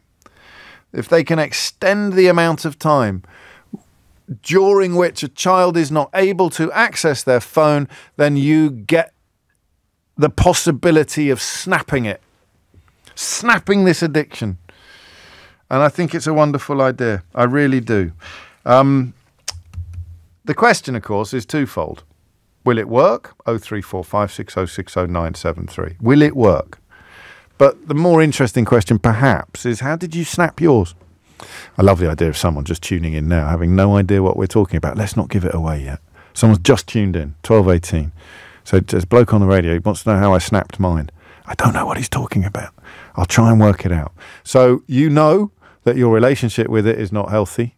You know that in an ideal world, you would be spending a lot less time together than you currently are, but you also know that it is a proper challenge to break that bond. It is a proper challenge to snap it. How did you snap it? Because if it's hard for a 40-year-old to snap it, it's going to be hard for a 14-year-old to snap it. Have you snapped it? Have you successfully snapped it? 03456060973. What help can you give to other people keen to snap theirs? 034560609. What can we learn from the story of your snap? What's he talking about? What is snapped? What's snapping? That's what I want from you now. So I don't know who can answer the question of will this work? But if you think that person is you, give me a call. 03456060973. I hope there are lots of people listening who've snapped theirs, and they will all be able to answer the question of how did you snap yours? 03456060973. And if you are going to tell me after the story of how you snapped yours, I'd love to know also, as you would probably expect, I'd love to know also how it's changed your life since it snapped, since you snapped it. How has your life changed? Because in some ways, painting a picture of an improved life post-snapping will provide an impetus to the rest of us to try to snap our own. 03456060973. So, a head teacher is to extend the school day from 7 a.m. to 7 p.m. this week in an effort to help his pupils snap it. Do you think that will work? And secondly, how did you snap yours? It's 12:20. James O'Brien on LBC. 22 minutes after 12 is the time. A pal of mine has been in touch, actually. She's just WhatsApped me, funnily enough, to say, I am that person who has just tuned in. WTF is going on. It was in Glastonbury, I think. You had to be there to appreciate the quality of that one. It's good to know you're listening, though, Vicky. Thank you. I want to know whether or not we think this scheme will work. And I might take one call without telling people who tuned in later exactly what it is that we're discussing. But I promise I won't prolong your misery for any longer than that. In fact, I'm sure in the course of this call with Kerry, it will become clear what exactly it is we are talking about. Kerry is in Croydon. Kerry, how did you snap yours? Well, I went to Glastonbury when I was 2, so it was very young. That is young. But anyway, no, for many years I was kind of very involved in sort of like Facebook and Twitter. And when my daughter was born, and she's now coming up to 10, right, I realised I was spending more time on Facebook in these sort of like long, rambling political debates with who? With who? Family people? Sometimes with family people, sometimes with other people, sort of like arguing about Brexit and these people that just... I'm married to someone who's Dutch, and so I was very, very against Brexit for many, many reasons, but not least because it would affect my own family very directly, and I was upset with my own dad and my uncle for being pro-Brexit, and you know, all of these things. Yeah. All of these things. We heard it all and we saw it all. We were there. You especially bought a T-shirt. Yeah, but remember, I get paid. Yeah, I didn't, and I was spending more time in these sorts of debates, in these sorts of online spaces, than I was with my own baby daughter. Wow. And my baby daughter's beautiful and wonderful and so much more interesting than any of my family members. Yeah. And so the first one to go was Facebook, because it was eating so much time. And then about 3-4 years later, I got off the Twitter as well, because that one I just wasn't getting anything positive from it. Like, it was good to keep up with some news, but... Well, that's not true anymore. I think, what was it that happened last week? Something happened last week, and I just realised that the days when you would go there in pursuit and certain confident pursuit of expertise and up-to-date news, breaking news, eyewitness accounts, Elon Musk has managed to completely destroy that in an incredibly short amount of time. So how has your life improved? So, for one thing... Where are you, by the way? I'm sorry, I'm on the train to Victoria. Oh, that's fine. Carry on. I just quite apologise. Nice and noisy. How has it improved your life? So basically, the main promise that Facebook made to us was, we'll let you keep in touch with your old friends, with your family members, with all these different people. And now I just give them a call, and we have chats, and we have like proper conversations. And that's nice. We don't need to just argue. We can just talk about... But can we learn anything from your experience for these children? I'm not sure we can we? Because my daughter's now 10, and she's coming to that age where her friends at school have all got phones now, or are starting to all get phones, and I'm having to have these conversations with her about it. And we're trying not to go down sort of like the arbitrary route of no to everything just because I say it so, and I decided it wasn't a good idea for me. And just discussing with her about, and treating her like an adult, and discussing with her about, look, there's evidence that shows it isn't good for young children, especially young girls. And talking about just explaining her own health. So I mean that is prevention rather than cure, isn't it? And what this head teacher, Andrew O'Neill at All Saints Catholic College in Notting Hill, is doing is cure. He's dealing with people that have already got what he describes as a 100% addiction. But I think you're right. And in fact, Jayesh makes a similar point. He says, I've dramatically reduced the amount of time I spend on social media. And I think the reason why I was able to was that I worked in the industry, where we were focused on how to do exactly what you describe, increase the length of time and keep you engaged. So I do think that if you teach people in schools at an early age about engagement, about how we try to manipulate their attention, then you will have been taught the con. If you've been taught the con, you have a greater chance to remove yourself from the con. I don't know whether that's true or not, but it can't make things worse, can it? Having a deeper understanding of what is going on. So how do you snap the relationship between a teenager and their smartphone? Do you think this will work at 7 a.m., a 12-hour shift when you're not allowed to touch your phone? I wonder if we should all do that. We could all do that tomorrow. Problem is, you wouldn't be able to tell me how you were getting on, would you? because your phone would be in a box. James is in Hemel Hempstead. James, what would you like to say? Good afternoon, James. Hello, mate. Great name. So I've got an 11-year-old son and an 8-year-old daughter. My son's going off to high school in September. Yeah. So I'm really intrigued by this proposal. I think it will work partially. I think the other side of the conversation, the other side of this is what are the parents doing at home? And I think, that's kind of key. Yeah, listen, easy to say that where you are now at this point. Trust me, in 3 years' time, it's unlikely you'll be thinking that in private, and you certainly wouldn't be ringing up the radio to say it in public. And it's irrelevant to the challenge that this head teacher has set himself. But tell me what you are doing. How are you? Because the challenge you've got is what happens when every single one of his mates have got one. Well, we're well and truly into that territory now. Right. We've always said to our kids, 11 is the age at which the earliest you can get a phone. So, of course, on his 11th birthday, that's the thing that he wanted. What me and my wife, we went through. We went round the houses on this one. What do we do? Yeah. Obviously, we did a little bit of research. One of the things we did do was, so we got him a phone, but we didn't get him a mobile contract. So we said, okay, learn how to use a device first of all before you add on to, the mobile side of things. Yes. We made him sign a contract when we gave him the phone and said, here are the things that you need to do, that you're responsible for, and here are the things that we're responsible for. So he signed that, so he understood what that is. So I think, you set the boundaries early and the expectations early as to sort of... Do you think it will work? The mobile phone contract between me and my son. Well, all of it, because I hope it does. I've been a bit snarky when I say, "Oh, wait, just you wait." Just you, the best laid plans of mice and men gang after glay. But you're doing something, 100%. And are you doing it? Because the story around at the weekend was the kids aged sort of 5 or 6. Having unsupervised access to... Well, this is the key, right? It's a supervision. It's when your kids are at home with the devices, what they're doing. One of the lines in the contract is he's not allowed the phone in his room alone, for example, or any device. These are all pretty solid, aren't they? Well, they are, but as you say, can we maintain it into his teenage years? And should we maintain it into his teenage years? At some point, you've got to give...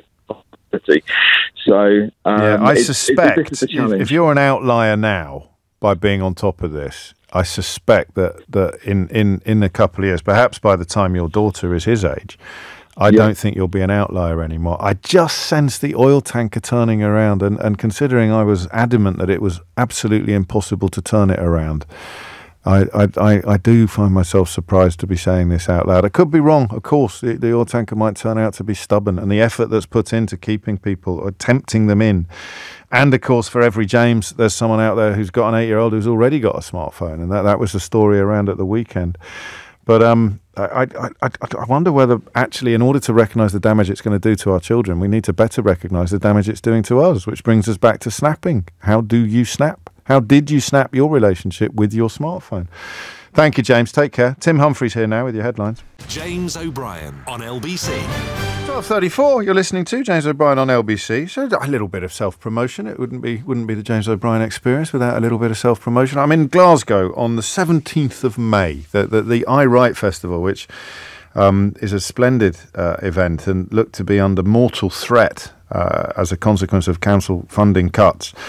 Is back on, at least parts of it are back on, and also they've received a donation, I think, an anonymous, generous donation, which means there'll be even more events than originally planned. But I'll be at the Glasgow Royal Concert Hall on the 17th of May of this year. It's a beautiful venue and a beautiful person on stage. Me. So I'll see you there. Because the reason I'm back on the road is the paperback's out on Thursday. The paperback of How They Broke Britain is officially published on Thursday. It's fair to say that events since the hardback was published in November of last year have not done much to dent the central thesis that the country has been broken by a combination of secretly funded lobby groups masquerading as think tanks, client media, and corrupt politicians. Morally corrupt, more than legally corrupt. But, the night is young. And the new chapter features a chap you may have heard of. Chapter 11 now of How They Broke Britain features a chap called Rishi Sunak, with cameos from 30p Lee and Suella Braverman as well. who actually have been overtaken by events, really, given that one of them is no longer a Tory MP and the other one is no longer in the cabinet. But I kind of predicted that in the book. There's also an index, which is quite exciting for two reasons. Number one, it makes me feel like a proper grown-up author. Yeah? Oh, yeah. Number two, you can find stuff really quickly. I know what you're thinking. Yes, James, that's how indexes work. I know what you're thinking now. You're thinking, is indexes actually the plural of indexes, or is it perhaps indexi or indexy or something? But the point is this. I know how indexes work, but I've never had a book with an index before. And I wrote the flipping thing, and I am finding it useful to be able to find very quickly precisely the little bit of research that I referred to. So even if you've got the hardback, this is even by my standards, this is cheeky. Even if you've got the hardback, personally, I would also buy the paperback. Perhaps you could give the hardback to somebody and keep the paperback for yourself. 12:36 is the time. How did you snap it? How did you break the bond between you and your smartphone? Because you know you're on it too much. Head teacher in West London thinks that a 12-hour uninterrupted shift where the children in his charge can't go near it might help. He can't prove that it will, but he cares enough to try. And thank God for teachers like that. Somebody's going to have to take up this baton. And I just want to know what worked for you. And, of course, alongside, or indeed what worked for your children, which I suspect is an even bigger mountain to climb. And also, I mean, if you've got something interesting to say on whether or not this scheme from this head teacher will work, then I'm here for it. Indices, it would be. Would it be indices? The plural of index is indices. Is it? No. Is it? What's the plural of index? Indices. Or indexes. We'll get an hour out of this tomorrow, lads. Sigel is in Hounslow. Sigel, what would you like to say? Hi, James. Hello. I'd like to say I'm in full support of this headmaster based on my personal experience. Yes. I invested in an Amazon phone safe. Admittedly, it was quite expensive for what it was, £70 for a bit of plastic and a lid. Yeah. But it had a timer on it. So my routine then and now is if I'm going to bed at, say, 10 o'clock in the evening, I'll put my phone in this phone safe and I will set the timer for around 9 hours. Okay. Yeah. So if I'm waking up at 6 o'clock, I'm not getting to actually access my phone until 7 o'clock in the morning. So for the first hour, I'm able to then implement a really, really productive and healthy morning routine, which involves not excessive phone. So I'm not seeking that dopamine chemical fix that is obviously associated with sex, drugs, etc., etc. And I'm then able to wake up. Just to clarify, you weren't getting sex and drugs off your mobile phone. You're talking about the chemical that's released in your brain when you are having sex or taking drugs, but also when you're getting that hit from social media. I just felt Keith's little face. I just prompted me then to point out that that's not what you were actually describing. Certainly not at 6:30 in the morning, Sigel, on a work day. No, you have a wicked sense of humour. So that. What made you do it? What pushed you to that? Because that's quite extreme behaviour, quite strong self-knowledge as well, perhaps. But what was the clincher? What made you do it? A variety of things. If we go back to 2017 and we look at what Sean Parker said, ex-president of Facebook, he said when we created Facebook, we knew we were taking advantage of a human vulnerability. Yeah. And my routine prior to that, I worked in corporate estate agency 12 hours a day. So I was coming home at 8 o'clock in the evening and just spending 2 hours on my phone and going to bed at 10 o'clock in the evening. Yeah. And I just looked at my routine and thought, this is not healthy. And then I'd reach for my phone in the morning as soon as the alarm went off at 6 a.m. Of course. And just start noodling around looking for stuff. Yeah, exactly. And I just said to myself, I cannot live my life like this. And did you try more moderate methods before you went for the safe? Yes, but I just found I had a bit of an addiction to social media, and now I'm not on social media. And I even find WhatsApp a little bit addictive, if I'm honest with you. Yeah, so I do have to use this. So you broke it. How quickly did you? And presumably, I don't want to go into too much detail. Actually, no, that's not true. I want to go into loads of detail. But surely you can override the safe, can't you, as the owner of it?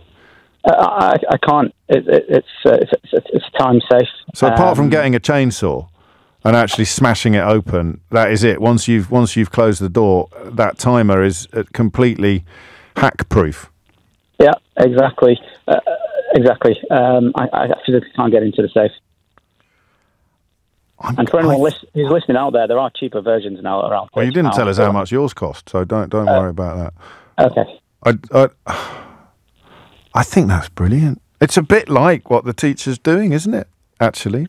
It is. It requires a growth mindset. It requires a lot of self-discipline. Yeah. But it enables me to wake up in the morning now, work out or meditate, have a healthy breakfast. And you and I are both old enough to remember what life was like without mobile phones, James. We're not millennials. We're a slightly older generation. Yeah, thank you. And and the worst thing we do in the morning now is maybe just hit the snooze button rather than reach for the phone. And how would you describe your improvements to your mental health?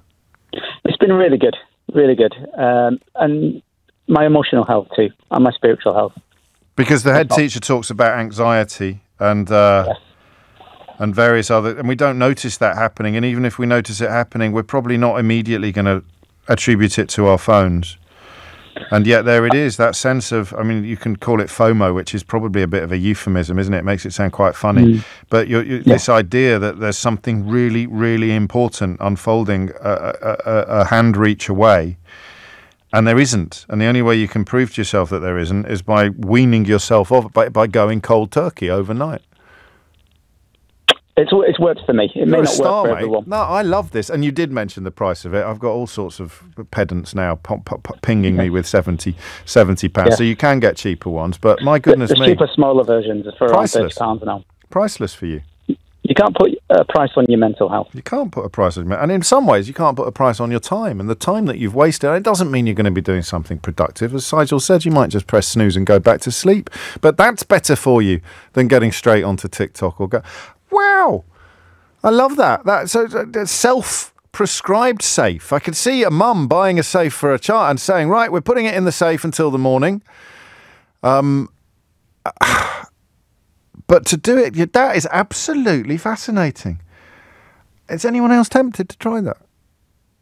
And to be fair, all I check in the morning is the weather, the travel, and whether or not there's a Lime bike available nearby if I'm going to cycle into work. And that's become quite annoying lately. I mean, who are all these people who pick up the Lime bikes? It's people going home late at night, isn't it? Yeah, cool. So I go to bed and check the Lime bikes, and there's loads around. I get up in the morning, they've all gone. But I'm lying to you, aren't I? Of course I then have a little look at Twitter, see what's going on. And I used to kid myself, it was, well, I need to check that because it's work. But Twitter's not useful work anymore. The days of Twitter being a reliable news source, as an earlier caller pointed out, are long behind us. I wonder how many people... If you are thinking of trying Sigel's plan, which is how we shall know it henceforth, Sigel's Safe, there it is, Sigel's Safe, drop me a WhatsApp. 0345 6060973. Do you see what I did there? Yeah. Social media, WhatsApp. Yeah.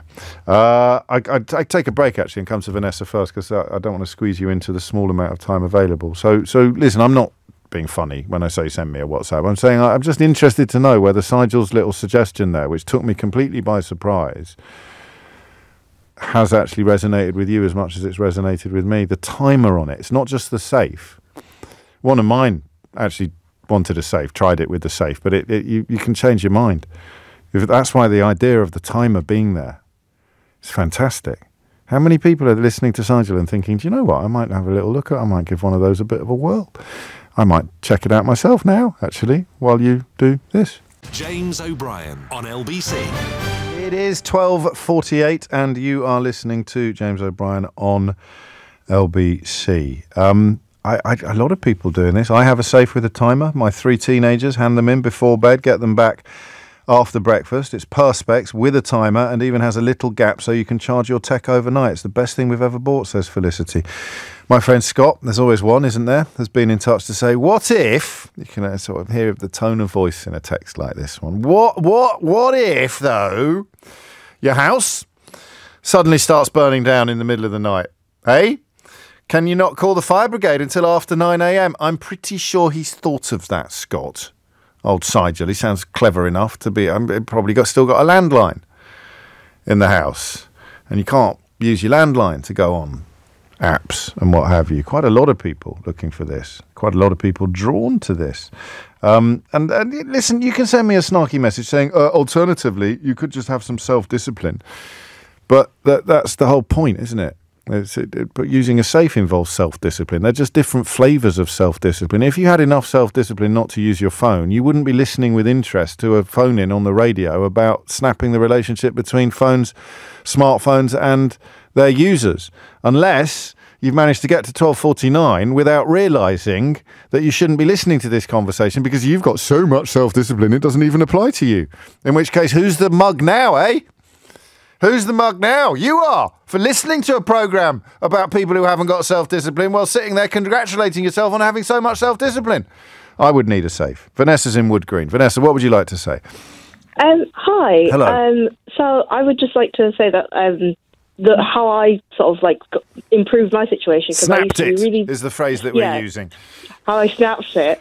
I used to stay up until like the really early hours of the morning, like just watching YouTube quite mindlessly, and it got like a lot worse with YouTube Shorts.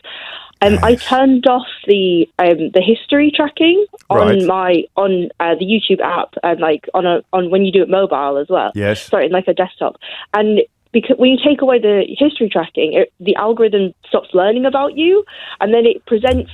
And then if you try to go onto it, the first thing you see is like something that like actually really doesn't appeal to me, or that I don't know if it appeals to other people, but it will be something that you really don't want to see, like maybe something a bit perverse, with like women and really a lot very scantily clad, and it just really puts you off. So stuff that other people perhaps are enjoying, but which has got no relationship or bearing whatsoever on your search history, and therefore, if you stayed on there for a little longer, it would eventually quite quickly throw something up that makes you go, I've had enough of this.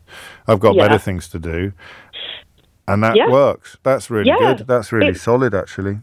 Yeah, it really helps. Like I've just pretty much like overnight, just like really. Why did you do it? Did you just think this just isn't very productive? This isn't a very sensible use of my time? Very, very much that. But I was also like I was also at like a stage of my life where I was like really, really busy, and then I'd like use YouTube and to sort of wind down, to sort of just relax. And then I find I'd be getting actually quite a bit more stressed because I'd see like people with their perfect lives. Like it'd be like a YouTube video about just something else, but you'd see like their house was immaculate, their makeup was immaculate, their outfits were immaculate, and it'd make me feel worse about myself. So I'd be trying to watch a video about politics or whatever, and then I'd be so distracted by like how everything just seemed to be really put together about them, and I'd watch more of that where everyone seems like they're having it so much better whilst doing the other thing that I was interested in. Drives you potty. I love it. And it worked overnight, literally. Actually. Not just metaphorically, but literally. Yeah, like it can't give you stuff that like draws you in and pulls you into like a 3-hour binge. And that's going to be, I guess, if you can break out of it when you're a little older, then the sooner you do it, the quicker you do it, the more important it is. I love that. Thank you, Vanessa. It is 12:52. Do you know, I don't have any notifications on my phone. I was talking to Keith about it during the break, and one just popped up. I said I told you I didn't have any, didn't I? I've actually got one. I only set it up this weekend. Can you guess what it is? What I've allowed notifications for? The only thing on my phone that you're allowed notifications for is Duolingo. Duolingo, it says, Hi, it's Zari. I just know you're not going to forget to practice today, right? It's in English. Obviously, otherwise I wouldn't be able to read it. I'm trying to learn Greek better. I'm trying to improve my Greek. So there you go. That works, though. So you've got to be careful. 12:53 is the time. Chris is in Cowbridge. Chris, what do you reckon?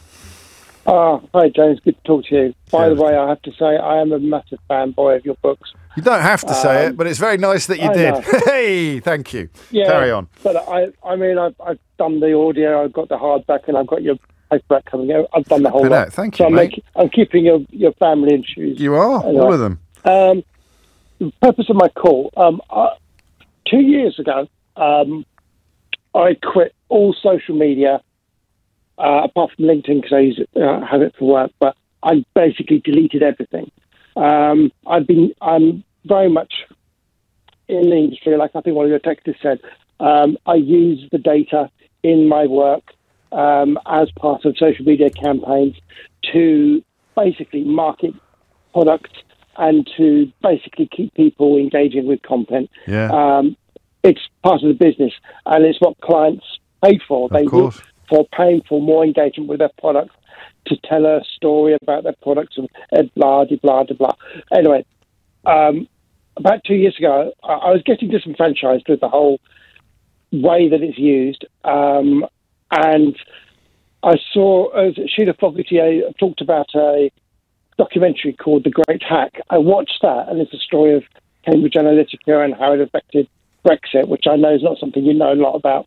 Well, you do if you've read my books. Well, I was being sarcastic. And after watching that, I just made a decision.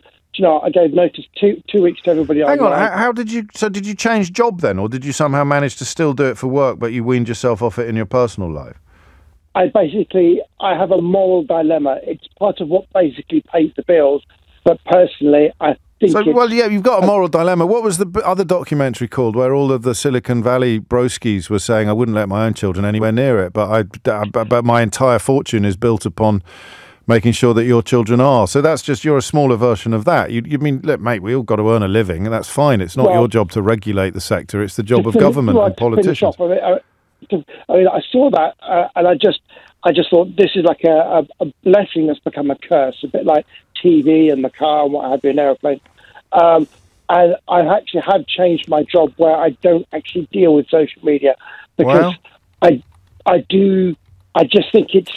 You felt like a drug dealer. It's like a creeping evil, and everybody's really into it. It has lots of benefits, but it's kind of just gaslight us into this way of working with phones. And now I use my phone for being a phone. Well, no, I hear you. The Social Dilemma, it was called. And if you haven't watched that, goodness me, you probably should. Good for you, man. I seriously, it's making proper change, meaningful change, even to your own material detriment. Last word on this, I suspect, glancing at the clock, but you never know. Melvin is in Ladbroke Grove. Melvin, what's going on? Hi, mate. I'll try and be as quick as I can. So I haven't stopped using social media, but I've cut down drastically. And one of the reasons I've done that is because I read a book that I think would be really good for lots of people to read or listen to. Yeah. And it's called 10 Reasons or 10 Arguments for Deleting Your Social Media Accounts Right Now. Fair enough. And it's from a guy called Jared Lanier. Used to work at Facebook. Yeah. And basically the premise is that social media is turning everybody into royal douchebags and basically turning the users into commodities for businesses. How do you make it easier? How do you turn down the volume, if you like, on the siren calls to you to log on and check in the notification? So what have you done, sort of? So two things. I've removed the accounts that I don't really need. Yeah. One of which was Snapchat and one of which was TikTok. Yeah. Because nothing really useful on there. I still get sent those videos, but one video sent is different to having access completely. Yeah. And then the second thing is I've unfollowed a huge amount of things and people because it's quality, not quantity. I don't need to know every update from Sky Sports and Will Smith. So I've unfollowed them. If I want to find out what's happening, but, if I want to know what's happening, I will go to their account directly, but I don't need a notification to come up or it be so you're curating differently. That's interesting, as opposed to the ping, because the ping is the thing, isn't it? The ping is the thing that gets you to go and check it again and to give up more of your time. Think of it as transactional. Hello, I want some of your time, please. And you're sort of giving it to them hypnotized rather than working out whether or not this is something you want to swap for some of your time. We've got one problem, Melvin. Go on.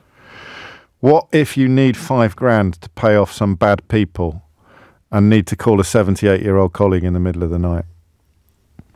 Oh, that doesn't work with you. That only works if it's in a safe. Stan sent me that, and I thought it was brilliant, so I stuck it on hold, and I thought I'll save that, and I'll hit a caller with it, but you're not putting yours in a safe, are you? No. I've just cut down how much I use it, so I've given myself a limit with Instagram, for example. I'll only use it for 10 minutes at the time. That does happen 2 or 3 times a day, but I set myself a limit. And you enjoy it. And I enjoy it. And you know it's coming to an end. All right, I'll try again. I'll try again with a moment of light. In future, Melvin, you keep Will Smith's name out your damn mouth, all right? I will do. Got there in the end. Thank you to Liam for that. I don't write any of my own material, obviously.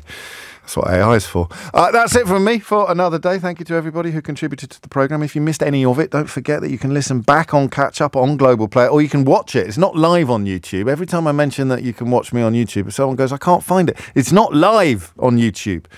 But it is on YouTube. But you can listen back on Catch Up on Global Player, the official LBC app, where you can also pause and rewind live radio. Download it now for free from your app store or head to globalplayer.com. Coming up at 4 on LBC, it's Tom Swarbrick. But now it's time for Sheila Fogarty. No pings at all. Ping my free. Policy. Pingless. Ping free. I'm a ping free person. A ping free person. Yes, ping free Peter person. Piper picked a ping free perfect. Exactly. We've Lovely. updated that one. Yes. That tongue twister. We've updated it. James O'Brien on LBC.